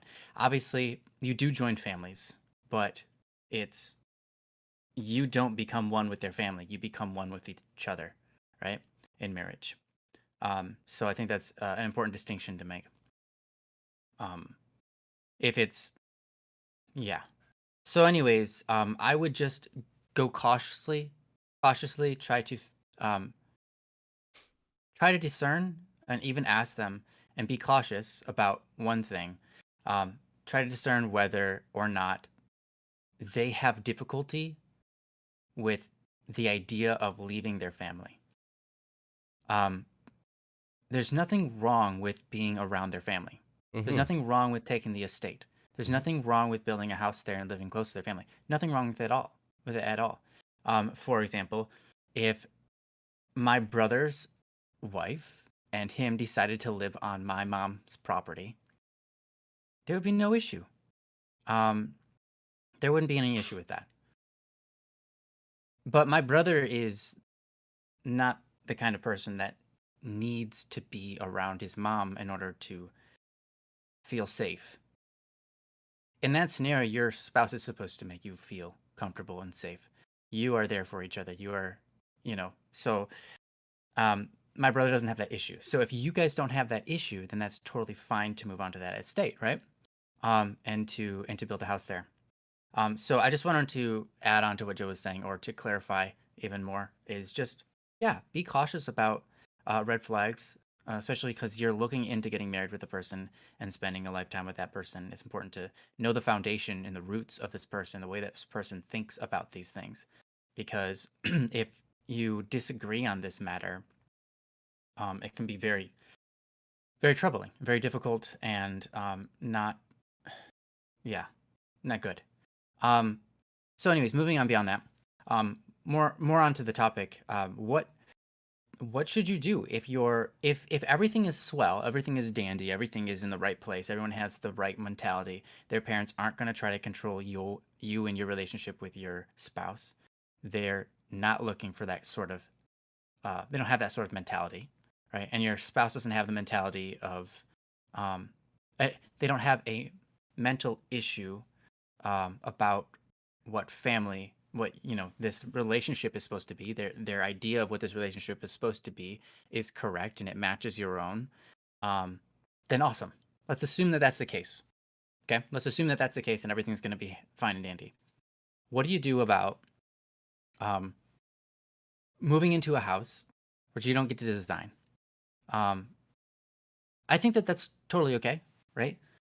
You win some and you lose some, right? That's the way things go in life, right? Sometimes you're put in a position where it's like, well, this house costs less and I can afford it better and I can own it within a couple of years. Or I can have the house that's more akin to my dreams, more, feng shui for me. I like it, but it's going to take me about 10 years to pay it off. So probably won't ever pay it off. I probably have to refinance a couple times, and um, I could have that house. What do you do? And I think you take the smarter option. The smarter option is the financial one because it just makes more sense. Um, and so I think that if you're given the option, you just have to weigh the pros and cons, right? Like with anything, you can try to say to them, as you have been very politely, saying, "Hey, look, I really would like to have it designed this way," and they're not listening. Well, just take into consideration you get the house for a lot cheaper price. You have nearby family members who can help take care of kids and stuff like that when that's needed. All of those things are very good, and you win some, you lose some. I think that if it's a great opportunity and you've kind of weighed into everything, made sure that everybody's mind is on point, that um, yeah, then why not? One possibility is that always exists is you live there for a time and then you leave and you live somewhere else when you have the finances to cover a better living environment or a better situation. When you have built up or saved enough money to get a house that's more akin to what your family needs. For example, if they build a house and only has one bedroom and you have three kids, what's that going to do? Mm. Uh, at some point you're going to be like, well, I got to move or I got to change the layout of this house. You know, um, and that's another thing. You can always change the layout of a house. You can always remodel. You can always do add-ons. It's a bit annoying. It costs a lot of money, but you can do it. So if you own the house for a time and you don't like it, you can always go, okay, I've saved up enough money. I'm going to remodel this house to be more like what I dreamed for a a house that I want to live in with my spouse and my children, if any. So I would take that route. Um, or if it seems like if you make a recommendation and they're too up in arms about it, you could just say, honestly, that's a red flag. I don't want to live in an environment where I'm being forced to decide how I live. And I don't want that for my spouse either. So we're going to live somewhere else. Like I said, if you're looking at the situation and you see red flags in the mentality, the way people are thinking, the way people are going about doing things, if they seem like this person's too controlling, this family is too controlling, and right now, by living on their property, we're putting ourselves under them Mm-hmm. and under their control, we're giving them that power. I would say don't do it. Don't do it. Don't do it. Seriously, don't do it. Go live somewhere else. You don't want to be in that environment because that environment's toxic. And how do you want to live out the rest of your life with, not even just the rest of your life, the first year of your life? How do you want to live out the first year of your life with your significant other? How do you want to make that? Do you want to put your significant other through that? It's like, well, it's her or his family. I don't know why I keep on going to her, but I'm sorry. Mm-hmm. It could be his. It's his family. It's her family. Why, you know, but they've already lived with them so many years. They don't know what's toxic and what's not toxic. I have a couple of friends who they only realized how bad their home was after moving away for several years. Mm. And they looked back at their life and they went, "Whoa, that was not okay. Like Mm-hmm. all of that was not okay. I just went through that going, this is normal. This is what people do. This is the normal form of punishment, or this is a normal way of moms and dads acting and drinking all the time. And that's what everybody does." And it's like, no, no, that was a toxic environment. And they learned eventually. So you have to make a decision. Remember, this decision isn't just for you. It's for your spouse and for you and for eventual kids. Mm-hmm. There's a lot riding on this decision only because it has the potential to be toxic in a mental way, Mm-hmm. right? Maybe the physical standing is fine, right? You get a home, you get shelter, and it's financially a lot less stressful, and it's a great deal. Awesome. but you have to consider what you're putting your other people that you now have responsibility for these other people. Once you get married, that's the thing. You are now responsible for the toxicity levels, and you get to decide if you want to be in a toxic environment or not. Mm-hmm. And so if you are looking at this and you're going, it's toxic, it's screaming toxic to me, then don't subject your significant other to that. Mm-hmm. And don't subject yourself to that either. Mm-hmm. They're going, your significant other, it's their family. They're going to have their objections to you saying, no, we can't do this. Mm-hmm. But it's only right to recognize, hey, this is going to be toxic for us. We need the best environment possible. And it just isn't here. But again, if that's not an issue, if you're looking at this scenario and going, they're not really toxic, it's actually okay. They're not trying to be controlling. They're just, they're just really passionate about building projects and stuff, so they won't let us in on it. If it seems like it's not a toxic problem, if it's not a problem of a mental issue or mental programming, then go for it. Go for it. Like I said in the beginning, you win some, you lose some. You can always remodel the home, but just be really careful about kind of diagnosing, is this a sign of a problem that will continue to fan out over the next couple of years and become a really toxic environment for me and my spouse. It's really important to distinguish that. And if so, you know the answer. If not, then sure, why not? Go for it. And then remodel later when you have the finances, right? Or move somewhere else once you have once you have financial support, right?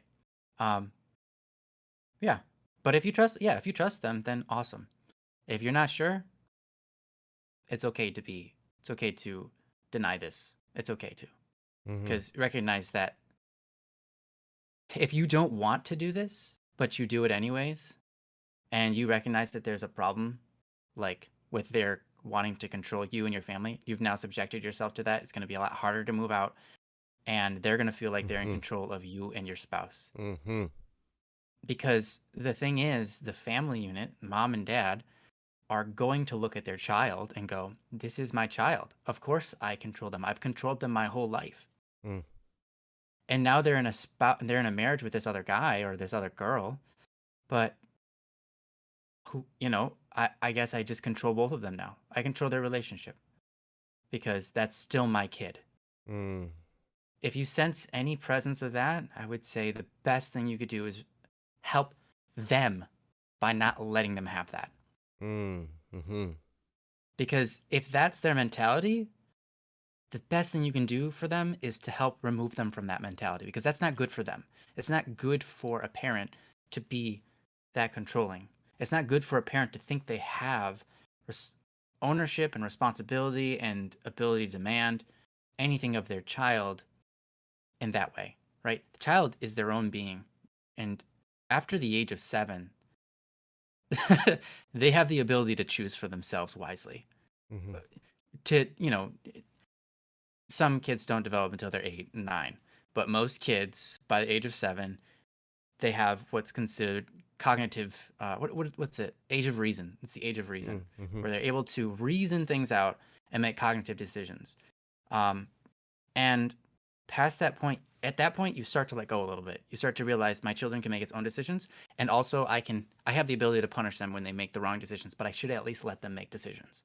And then beyond that, as they age more and more and more, you recognize they have more and more wisdom, more reason, rationale, and you let go more and more until they're at full adulthood, which in ancient civilization was only 12, 13. Now it's 18 or 21. I don't even know. But it's hard to make that distinction now because people don't.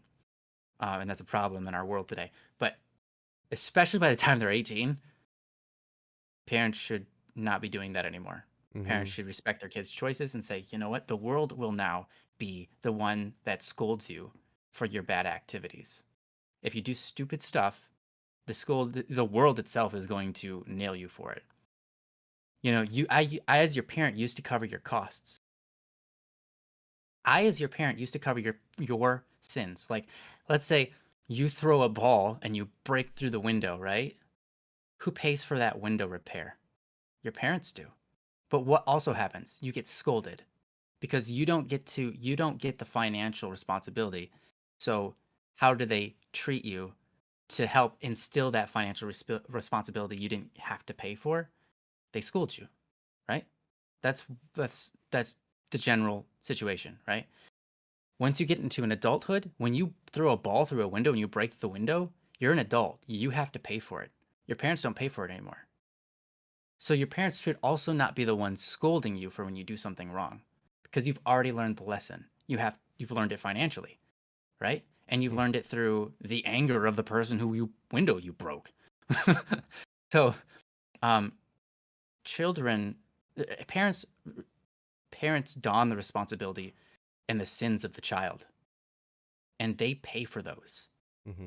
But they scold their children and order their children around to avoid those and to help them form wisdom and intelligence and good social skills and things like that.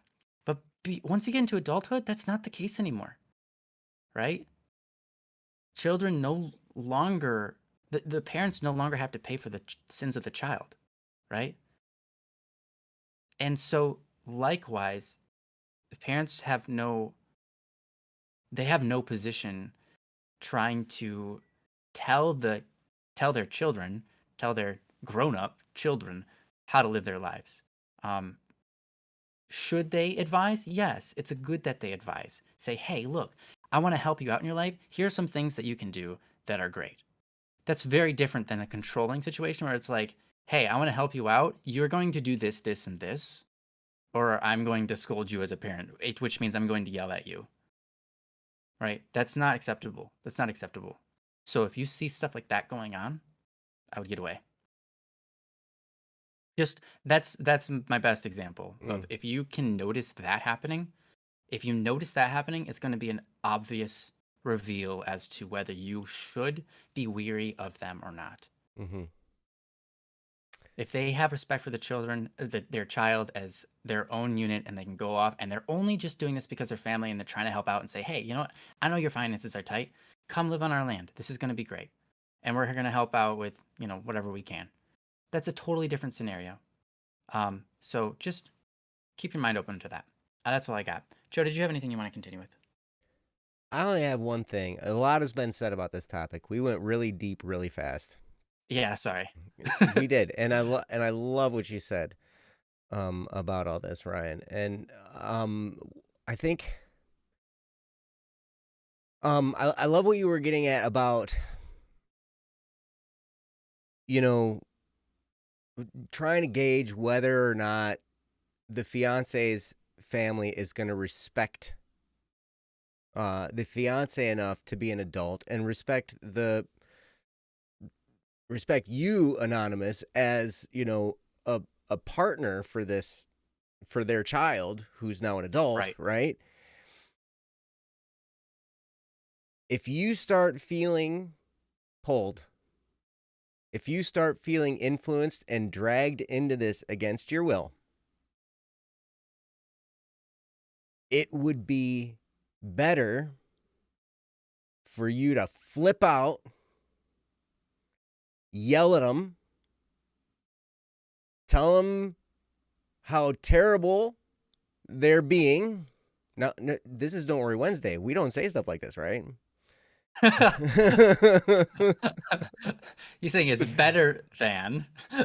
It would be better for you to flip out and tell them, Ryan, you said something very important. You said this is wrong for them to be doing it because it hurts them, the fiance's parents, right? It's a wrong mentality for them to think that they can control the marriage of their child, right? And to think that they can, do this. And if they keep insisting and if they keep tugging and you keep feeling pressured and all this kind of stuff, and it would be better for you to freak out, tell them off, tell them what they're doing wrong, tell them that they should not be in charge of their child anymore, that they don't have the right to control your marriage, they don't have the right to control where you live, they don't have the right to do that. Yell at them, break up with your fiance and leave the whole thing a pile of mess behind you. It would be better for you to do that than to get pulled into this situation. Absolutely. Because they're going to live that life out, tormenting themselves and you guys for the rest of your lives. And that's not, it would be better to make short work of it and move on than to, and to help them realize that that's not their position in life. Yes. Because that's going to hurt them.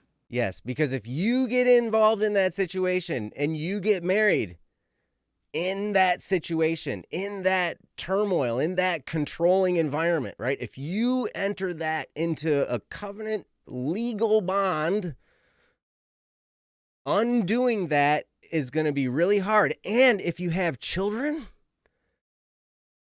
don't even get me started. Because, man, it's just, there is no way that ends well.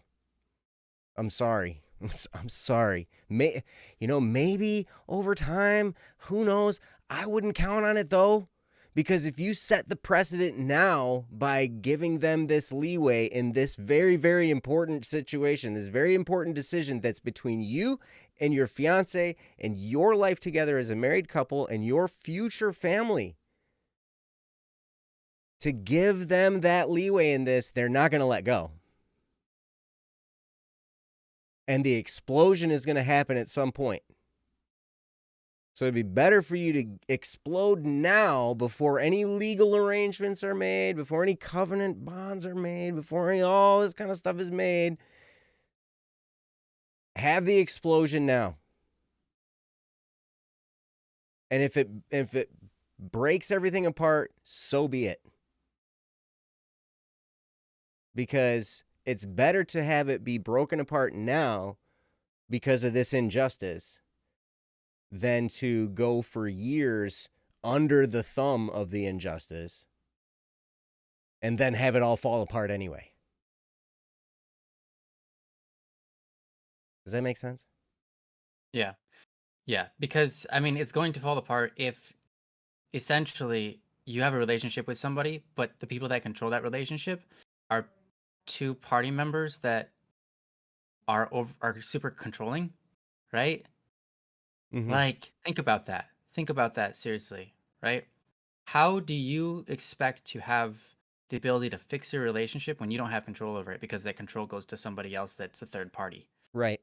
That doesn't Yep. even make sense. Yeah, you can't make decisions for the betterment of your family unit because you're going to be worried about offending the people who are controlling the family unit, right? Exactly. So, yep, these are just things we really want to force you to examine, so that you can get your marriage off on the right foot and recognize where the red flags are, so you can put the red flags down and go in the right direction with your marriage. Because we by no means are trying to force you to say, "Hey, you should be looking to break up." We're not by any means saying don't get married. We're just saying these are things that you really need to look for because they are super important. Yeah. You can't start a marriage on that foundation. Right. It's not a good foundation for a marriage. And so, but that doesn't mean that your marriage is impossible. That doesn't mean it's impossible to marry this person and have a great marriage and a great life. It's just that, okay, these things need to be addressed and taken care of beforehand.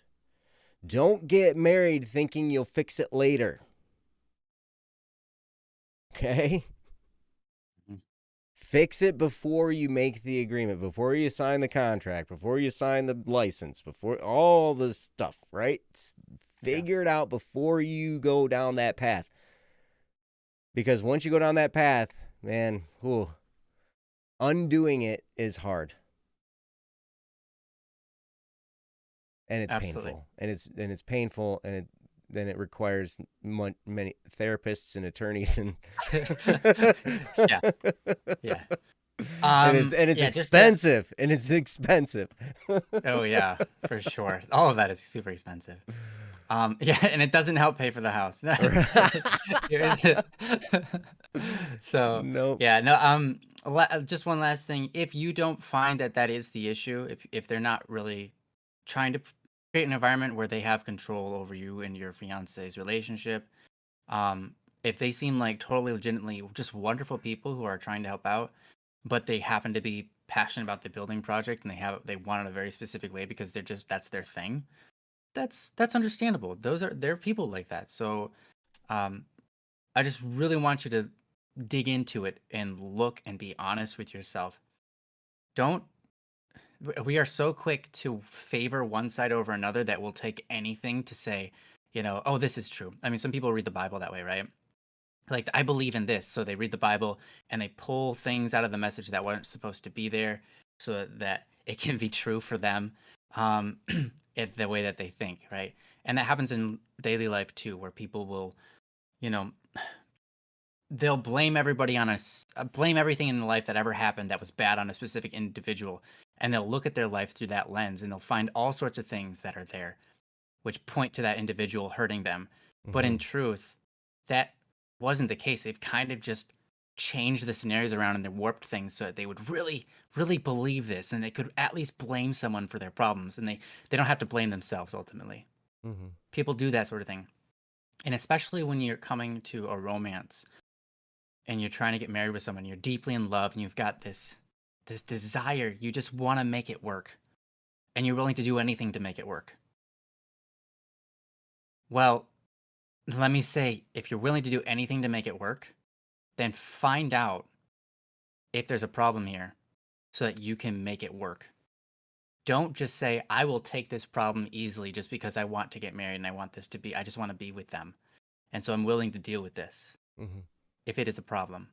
I want you to dig into it and see if there is a problem there. Don't play the game. Don't play games in your brain with it. Be serious about it. Say, I do want to make this work. I'm willing to do anything to make this marriage work. That includes maybe displeasing a few people, maybe upsetting a few people, getting a few people mad at you. That includes, maybe having a little bit of extra financial struggle for a time. It includes a lot of things. So I just want you to be really mindful about all that, and make the best of your marriage. But again, if they build the house and everything is cool with the people, and they build a house and you live on the property, remember, you can always leave. And then also you can always do a remodel at some point. If they're like, no, you can't do a remodel, you just like, you know what? I'll buy the property. I'll buy the property off of you. Now I own it. Now I can remodel it. And if you're not willing to sell, then I'll move. And then we won't live next to you anymore. And that will be that. And I think that's your answer right there. If you can work out an agreement where you eventually buy the house so you can remodel it, I mean, that's annoying, super annoying, because the problem would be solved if they just listened to you. But you can put your foot down like that, and you can do that because they don't have an authority over you. You're buying their land, but you always have the potential, or sorry, you're renting their property or going on their property. But remember, you own yourself, and they don't own your significant other. So you guys can totally just say, okay, looks like you guys want to do it this way and we don't want to do it that way, so we're just gonna live somewhere else. But if you're willing to go meet halfway, if you're willing to meet halfway, we'll design the house a little bit different. It's okay to put your foot down sometimes because it's for your family. You got to think about it that way. It's for your family. It's not just for you. It's not just your opinion. It's for your family. Once you get married, all your decisions aren't just about you. For your family.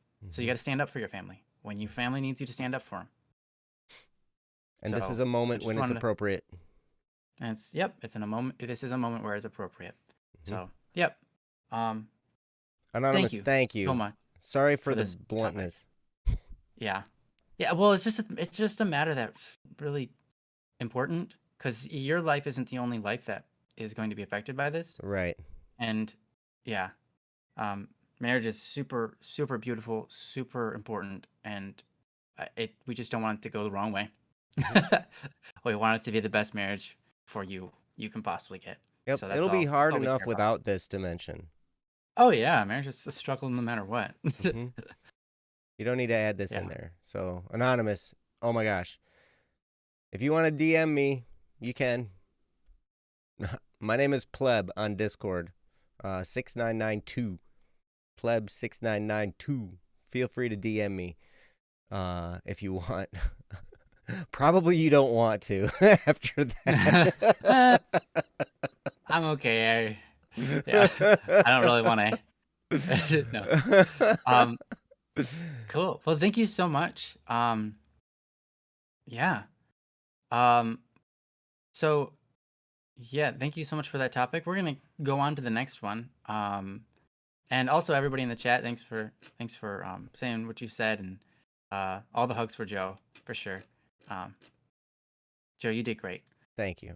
Don't have to worry about. Thank hanging it. you. You did I'm awesome. sorry. Yeah. I apologize. It's good that you're blunt because it's important. I mean, there's something. It's obviously marriage is a really important subject. It's their whole lives that's ahead of them. So It's a big sometimes you need big someone deal. to be straight with you. Big Mhm. deal. Yep. Warspite, are you still here? Yeah. So I was gonna ask. Yeah. They look like they're here, but Warspite, Got a topic from the you. mighty, Warspite, the mighty. We got a topic. Warspite the mighty. Yeah, let's do it. Yeah. Cool. What do you Cool. think? Cool. Let's do it. Yeah. I'm not even the host, and see, You're not even the now host, but- now I'm all like empowered or something, you know, like. Yeah. It's all good, man. I'm sorry. Well, see, we were both thinking the same thing. It doesn't matter. Yeah, right. We're on the same page. Yeah, you're cool. right. Well, Warspite. This is from Warspite. It's titled "Fading Hope and Dreams." That Fading sounds Hope good. and Dreams. All Yeah. right, I'll put it up on the screen. Thanks, Joe. You rock.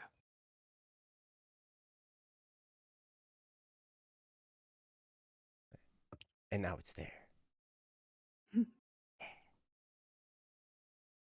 I have been losing my faith in myself to push forward, and I feel like my hopes and dreams are starting to fade in front of my eyes. What if I crash and burn? What if everything crumbles apart too quickly? I become way too paranoid about my future, and I don't know how to stop being paranoid about it. I want to continue my dreams, but I'm not sure I should. Should I quit? Or should I continue pursuing my hopes and dreams and pray for the better to happen and for the worst to finally be in the past? Your good pal, Warspite. Mm. Aw. Good pal. That's a Mm. really it's a sweet, endearing end. That's the first time I've seen that one. That was good. Thank you for this topic. Yeah. This is a great question. A very good question. It's an important one. Because I mean, it too obviously is a matter of how you move forward with your life. I mean, obviously you've come to Don't Worry Wednesday. You'd expect us to say, follow your dreams. You know, I Mhm. mean, we wouldn't be sincere if we didn't say that. Because we are sincere when we do say it. But this is tough because I know I've been there before. I think we all have, where you're just kind of stuck in this rut, and it's like, well, I don't feel like doing it, or I'm losing faith in my ability to do this. I don't know if I can achieve this. And then you look at the world and you go, well, most other people don't reach their dreams. Am I just wasting my time? Should I do something else? Am I going to be happier if I chase something else? And I think that's a good question too, right? A lot of times, what are we chasing our dreams for in the first place? Well, we desire them, and the intent is to make ourselves happy. But if you find that it's like, well, I'm not happy doing this, sometimes you got to take a second look at these things. It doesn't mean that you're a failure, but that's just the case sometimes. And so there's a lot we can cover in this topic. But I'm looking forward to seeing what Joe has to say. Me too. I'm wondering what I'm gonna have to say about this. Because I know. Can we stall a little bit longer? No, you're fine. Oh, okay. You're totally Okay. fine. Warspite, let me tell you, I can relate. I love you. And I'm sorry because I know what it feels like to have fading faith in myself and the things that I had dreamed of doing or still dream of doing to feel like a complete failure, to feel like, I understand. I understand what it's like to have something in mind that I wanted to get, that I wanted to go after, and have it just fall apart in front of me and then get replaced. But here's the thing. One of the things I had to ask myself in pursuit of any goal or any dream is like, what actually is the goal or dream? So, okay, so for instance, I'll take a one of mine that I had years ago. I was like, okay, I wanted to build a business so I could fund myself to play music because I love music. And I love playing music and I love it. And that's why I got a job at a music store. That's why, because then I got cheap gear, employee discount. It was great. I became an indentured servant to that place because all the money I made, I spent at that place. So That's hilarious. Yep. But and then I was like, okay, I wanted to find a way to build a business so I could then be free to make music, right? And so those plans did not come to fruition for many, many different reasons. Some of them were my fault. Some of them were other people's fault. Hey, I'm not blaming anybody. I'm not pointing any fingers. I'm just saying, hey, it didn't come to fruition. But that doesn't change that I love playing music and I want to do it for a living. And at BSS, I get to do that to some degree. I do a lot more than just play music, though. Like right now, it's like ripping apart a house. Yeah, I'll be joining you. It's gonna be fun, man. I'll tell you what. Well, you missed the really fun part. That's okay. I don't need to be there for any fun. I have plenty of fun at my house, whatever. All right. But I tell you, it's not easy to get faced with your own failure. It's not. It's hard. And I've faced my own failures many, many times in many different areas of my life. And the question I have to ask myself is, okay, what was my actual goal? And in many ways, okay, you're going to have to forgive me because I'm probably going to get a little bit on the spiritual / maybe religious side of things a little bit here, okay? What was my real goal? My real goal was satisfaction. My real goal was that feeling of satisfaction, that feeling of accomplishment, that feeling that, I did something and I made it happen, right? Now, maybe that's not the case. But here's the thing. I'm a Catholic, right? St. Augustine said, our hearts are restless until they rest in God. And I was reminded of that recently, that God is satisfaction itself. And I was like, that's interesting. So I could pursue all these great goals. I could pursue all this great, wonderful stuff. And you know what? I might succeed or I might fail. But either way, it doesn't have to affect whether or not I'm satisfied, because I can pursue satisfaction in God. Our hearts are restless until they rest in God, right? And so now I'm not trying to be all preachy on you. I'm not trying to do that. What I'm trying to help you understand is, okay, a lot of times we set goals. A lot of times we get fixated on those goals. We have a dream to do something and it's really, really important to us, right? But the question is why?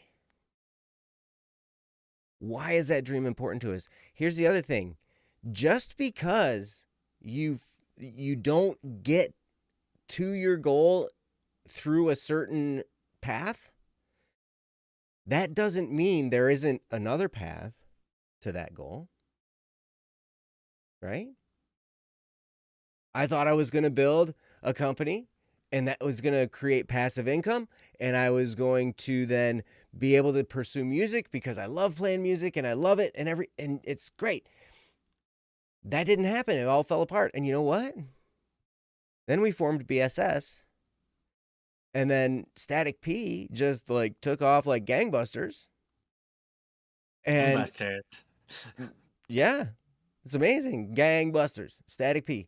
And then eventually what happened was, there was enough of an income from the gangbusters that we were able to bring some people on full-time staff at BSS. And I'm one of those people. And so you know what? There was another path that it took to get to where I wanted to be, because this was always to do this, what I do now for a living. That was the goal. And thanks be to God, and thanks be to Static P, and thanks be to gangbusters. Thank you, Gangbusters. That all that worked out, right? There was a lot of work involved. There was a lot of effort. There was a lot of pushing. There was a lot of different things that we did. And it was great. Ooh, Riku in the chat. Also, what you're talking about, road is the goal. That is a really good sentiment. I love that, because really the journey is the destination, right? There's this story. Actually, it's a real place. There's this place called the Road to Hana, and it's in Hawaii. And they talk about this stuff. I've never been there, so I've only heard. This is all just me telling you stories that I've heard from other people. The Road to Hana is just this road to this place in Hawaii called Hana. And the interesting thing is, people will think, oh, I got to get to Hana. I got to get there, right? It's going to be great. And then you get to Hana, and Hana isn't really all that spectacular of a place. I mean, it's Hawaii, so I'm sure it's beautiful, right? But But everything else is beautiful too. So Sure, yeah. The point of the road to Hana is the road itself, the scenery along the pathway. To enjoy all the things you see on that road to Hana, that's what is important. That's what the beauty, that's the goal. The goal is to experience the journey. And you know what? There's reality. There's real truth in what you said there, Riku, because this journey that I've been on while I've had these different goals and I've chased things, it's led to pretty doggone cool existence, I would say. There have been hard times. There have been good times. It's been rich with experiences. And the point of having a goal is not the goal. The point of having a goal is to train yourself to become a person that runs after goals. Because when you're running after a goal, you will feel more alive than when you're not. And it could be really cool. So I say, don't give up on your goals and dreams. Don't quit. Don't stop. If you have something burning in your mind and in your heart that you want to accomplish, go after it. But then understand, the journey's never going to look like you think it's going to. It's probably going to be harder than you thought. It's probably going to take longer than you thought. And that's okay. You're going to learn a lot of things along the way. You're going to gain friends along the way. You're going to gain priceless friends along the way. I have such incredible, priceless, close friendships. I can't even describe it in words. So Warspite, I wouldn't say give up. you might have to make some readjustments. But understand that everything that happens along the way, that is what's beautiful. And with that, I'm going to turn it over to Ryan. Ryan, Hi. have at it. How's it going, guys? Doing great. How are you? Good. Doing awesome, thanks. Doing fantastic. How's it going? Um, what? Sorry. Doing fantastic, doing great. What? Okay. Joe, I absolutely what Joe said. This is so true. Life isn't about accomplishments. Life is about living life. And here's the thing that you said. You said, I've been losing my faith in myself to push forward, and I feel like my hopes and dreams are starting to fade in front of my eyes. What if I crash and burn? What if everything crumbles apart too quickly? Mm. Fantastic questions. Here's what I'm going to say to this. What if I crash and burn? What if everything crumbles apart too quickly? Do it anyways? Mm. That's my honest advice, and that's my best advice. And it sounds reckless. It sounds reckless, right? What if I do this and everything crashes and burns? Well, good. Then it was meant to crash and burn. Keep it up. Everything's gonna crash and burn many times before you reach anything worth reaching. Before you reach anything worth reaching for, everything's gonna crash and burn and crumble apart. Probably more times than you can count. That's just the truth. And why is that the truth? Because that's what makes saints. Because that's what makes good people. That's what makes great journeys. That's what builds wisdom. That's what builds intelligence. That's what builds bodies. That is part of what we're made for. If you, I mean, I'm gonna quote myself here. In the song, "A Reason for Suffering," one of the important parts of that is we suffer so that we can have something worth fighting for, something worth living for.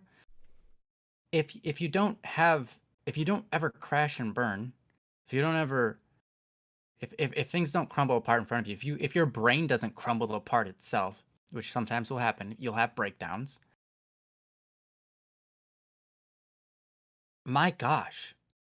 Then how do I explain this? The heart. The heart requires the experience of falling apart Mm.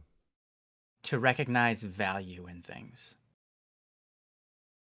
When you're a kid and someone takes something away from you and you have a breakdown session, why do you do that? Is it because you want the thing back? Yes, but why do you want the thing back? Because it's valuable. As you grow up, and maybe you don't break down over people taking your toys, but you have breakdowns. Maybe a relationship starts to fall apart, and or someone is not. You're trying to make a relationship happen, and the other person's not working with you, or you are trying to make your dreams happen. Maybe you've been working like 20 hours on a project just for all of it to accidentally get deleted.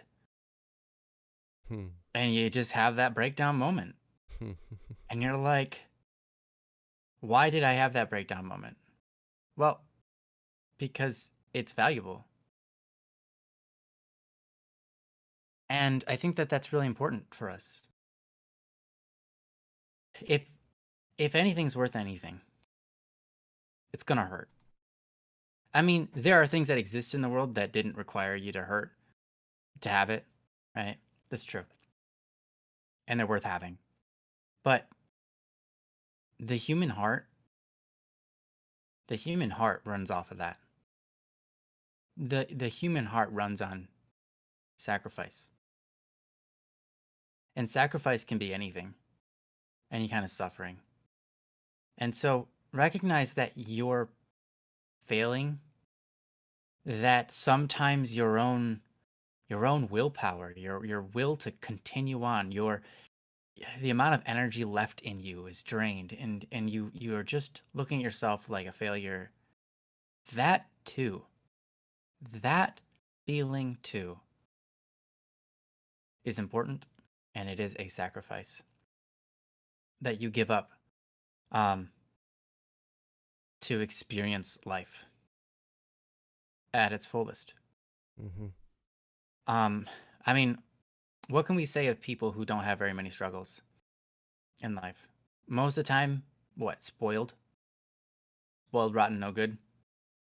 They just the kind of people that drain society of their money, but they don't have to do anything for it, and it's just ugly.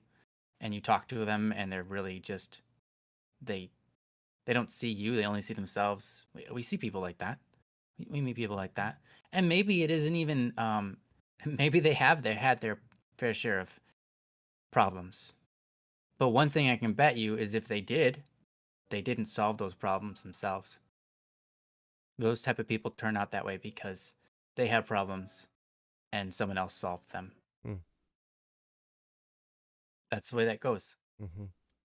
You want to be, look, I don't know what your dreams are, but they probably have an effect on the world around you. And who you become in this lifetime, oh my gosh, it changes everything. It changes everything. Mm-hmm. I'm like almost brought to tears because you people don't understand. Everything you do matters.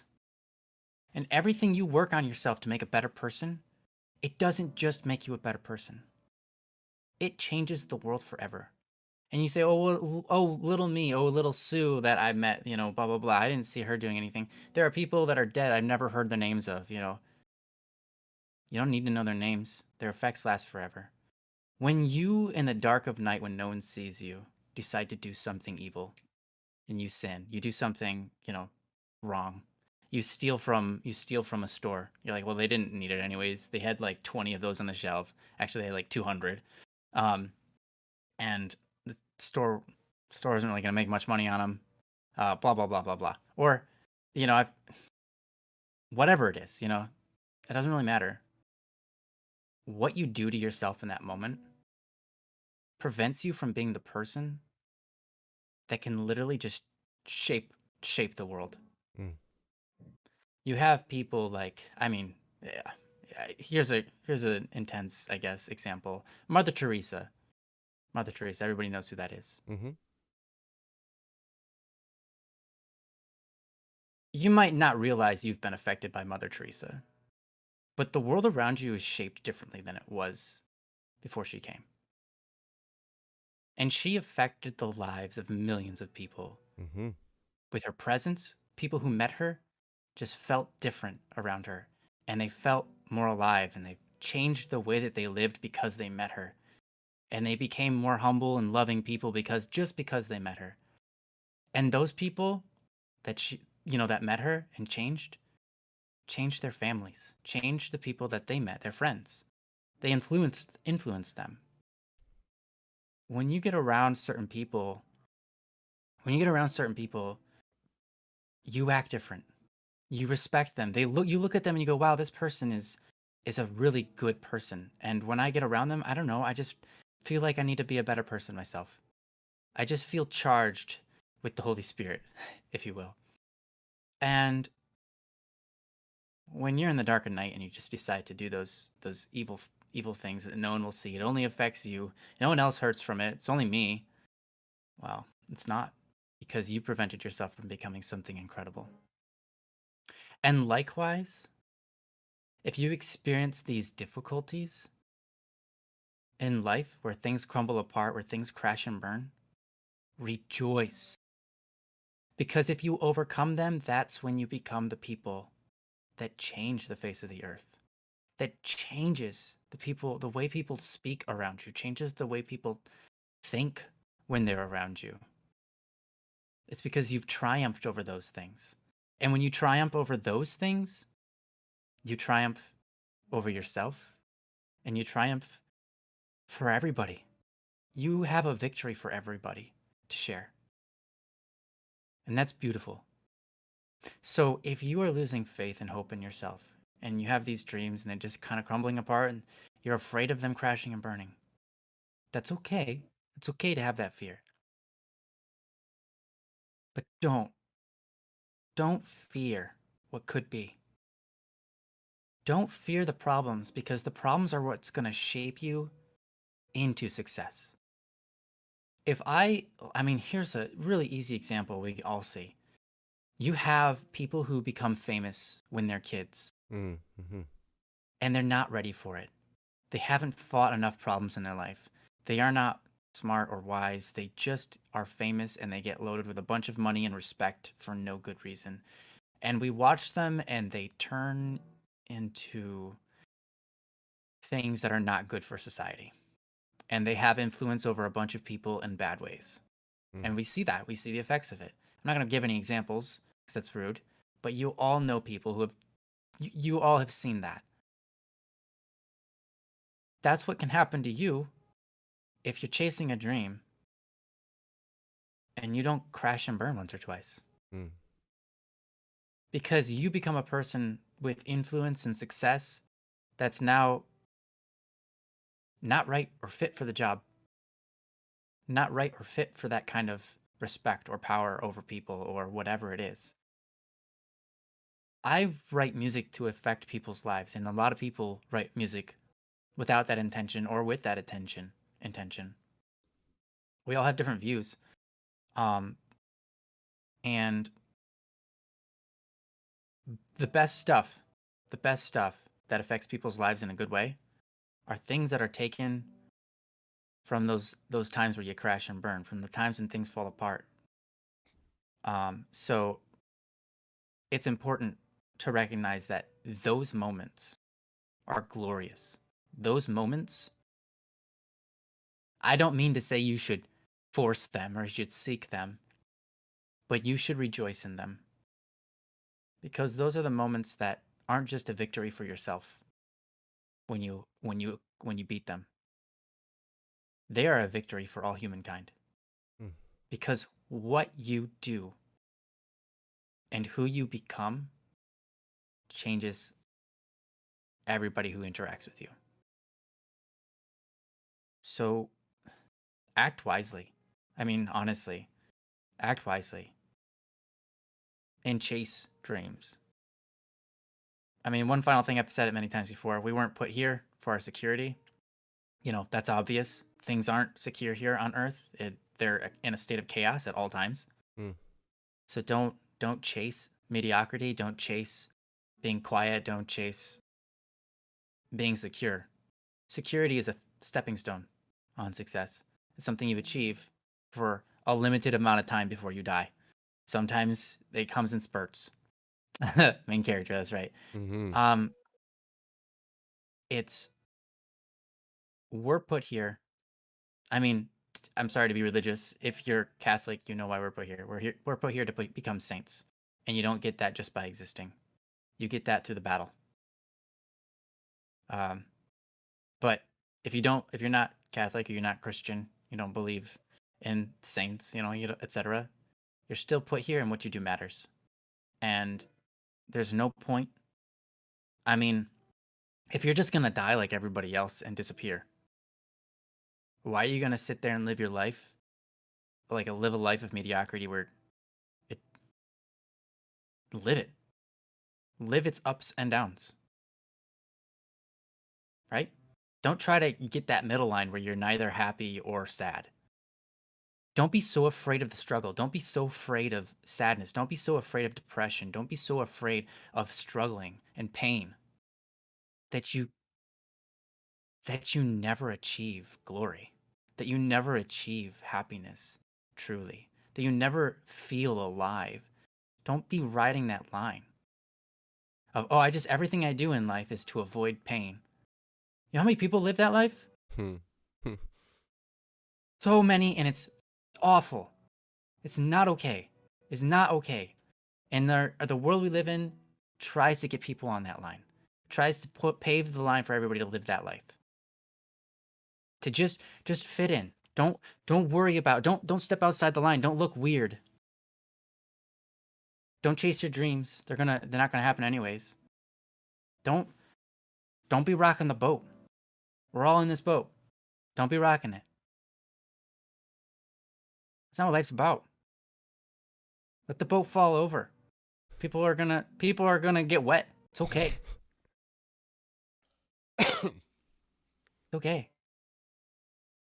As So they say in band or in Girl Scout camp, they teach you how they force you to tip over the boat so you know how to flip it back over oh, that's good. That's Mm-hmm. good. Yeah, I like that. the canoe. And you That's get good. all wet because that's part of the process, Uh-huh. but then you know how to deal with it. Yeah, But you have to that's face right. it. That's important. That's good. That's good. Don't be afraid of getting wet. I mean, the society will try to be like, we naturally train each other. I mean, this especially is true in Japan. Japan is one of the nations where it's really hard on people, where we're a collectivist society. Everybody, you don't want to stand too far out. If you do, it has to be in a good way. You want to be spectacular in a good way. No one wants to be the bad guy. Um, but the truth is, that's not what life's about. Life's not about fitting in. Life's not about trying to figure out whether you fit in or not. Don't strut that line just because you're afraid of pain. Don't strut that line because you're afraid of failure. Those are the things that are worth rejoicing over at times. You have to do what you have to do to become the kind of person you want to be. That's the end of the line. No matter what your dreams are, whatever your hopes are, you have to do the things you have to do to become that person worthy of those things. To become the person that you dream of being. Where you look at yourself and you go, I am satisfied with this person. I'm happy with this person. That's the person I want to be. I want to be the kind of person that does this or that. Then that's awesome. But you can't be afraid to become that person. You have to do the things necessary. And that includes fighting. That includes crashing and burning sometimes. That includes having your mental breakdowns where everyone looks at you and you feel humiliated and embarrassed. And then getting back up and realizing that, okay, you're like everybody else. And finding humility in that and growing because you are humble now. So that you can become the person that this world deserves and needs. So, anyways, I hope that's helpful. I hope that inspires you to push forward and recognize that your dreams that you have, they're beautiful and they're not just about you. And what you do matters a lot. So make it awesome. Make this life awesome and worth every cent, every moment. Mm-hmm. Anyways, back to you, Joe. Back to me. Yeah, good luck. How do I follow that, Yeah, man? break the sentiment feeling. Get those off. Get I tell you what, your cuties Ryan. away. Yeah. Ryan, you've got a great point. Like don't fear the struggle. I'll tell you what though, because you will struggle, Warspite. You're gonna go through challenges, and it's gonna be hard. There's gonna be stuff that hits you, and it's gonna be painful. That's just the path. It's the path of life, really. I mean, anything that we do. And Ryan had a really great point. So many people are all, like their entire goal is to avoid pain. But pain is going to find you. It does. Anyways. It will. And it's okay. And that's one reason why we do Don't Worry Wednesday, is because we understand there are people in pain, and it's hard. When you go through challenging times, it can be really, really hard and painful and despairing and all kinds of stuff, right? And you can question whether or not this is worth it. And you know what? That's when you come back and talk to us about what's going on. And hopefully we can help. But I did, Ryan mentioned Mother Teresa. One of the things I'll just, I don't have a whole lot to say. But I did want to say this. Mother Teresa She is seen as, one of the most influential people. She has been influential people. She's been one of the most influential people in the history of the world, right? But a lot of people don't know she struggled with darkness and despair for most of her life. She really did. And through that, along with all that, she still made an impact, a tremendous impact, working with the poor people in the streets of India, I think, right? Wasn't it Yeah, India? yeah, India. It was India. And just crazy. And within that environment and facing that personal darkness, she made such a huge impact. And this poem is by Mother Teresa. And you probably have read it before. Some of you probably have read it before. I'm going to read it out loud. It's not long. But Mother Teresa wrote this. It's called Do It Anyway. People are often unreasonable, illogical, and self centered. Forgive them anyway. If you are kind, people may accuse you of selfish, ulterior motives. Be kind anyway. If you are successful, you will win some false friends and true enemies. Succeed anyway. If you are honest and frank, people may cheat you. Be honest anyway. What you spend years building, someone could destroy overnight. Build anyway. If you find serenity and happiness, they may be jealous. Be happy anyway. The good you do today, people will often forget tomorrow. Do good anyway. Give the world the best you have, and it may never be enough. Give the world the best you've got anyway. You see, in the final analysis, it is between you and God. It was never between you and them anyway. And I love that poem. Yeah, it's a good one. So good. There's a lot of wisdom in there. And, and there's one thing here that fits your situation, Warspite, and that is what you spend years building, someone could destroy overnight. Build anyway. That's one of those things. Like, because when you're in that moment of losing faith in yourself, losing faith in your dreams, you think it's all going to just fall apart. And it might. Who knows? But you know what? You should do it anyway. Because through that experience, maybe that leads you to the next thing that you never would have encountered without the previous experience. So do it anyway. And it's going to be great, and it's going to be hard. And that's okay. I would say do it. And that's all I got to say. Warspite, you're awesome. And we love you. And please, keep us posted on your journey. We'd love to take this journey with you. We'd love for you to check in and let us know how it's going when you're facing struggles, when you're facing good times. We'd love to hear about it. We'd love to support you any way you possibly can. So thank you for that. So that's all I had.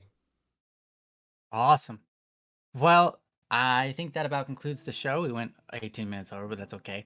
For those of you that don't know, we are now starting at 8 o'clock, as opposed to 8 whenever. And we started that today. Saule was the only person here, so thanks, Saule. You're awesome. But everybody else who showed up, late or not, we still appreciate you all the same. Lurker or not as well. We love having you guys. It's still the best part of our week is being here with you guys. Thanks for all the great topics. Thanks for also with all the great messages and chat.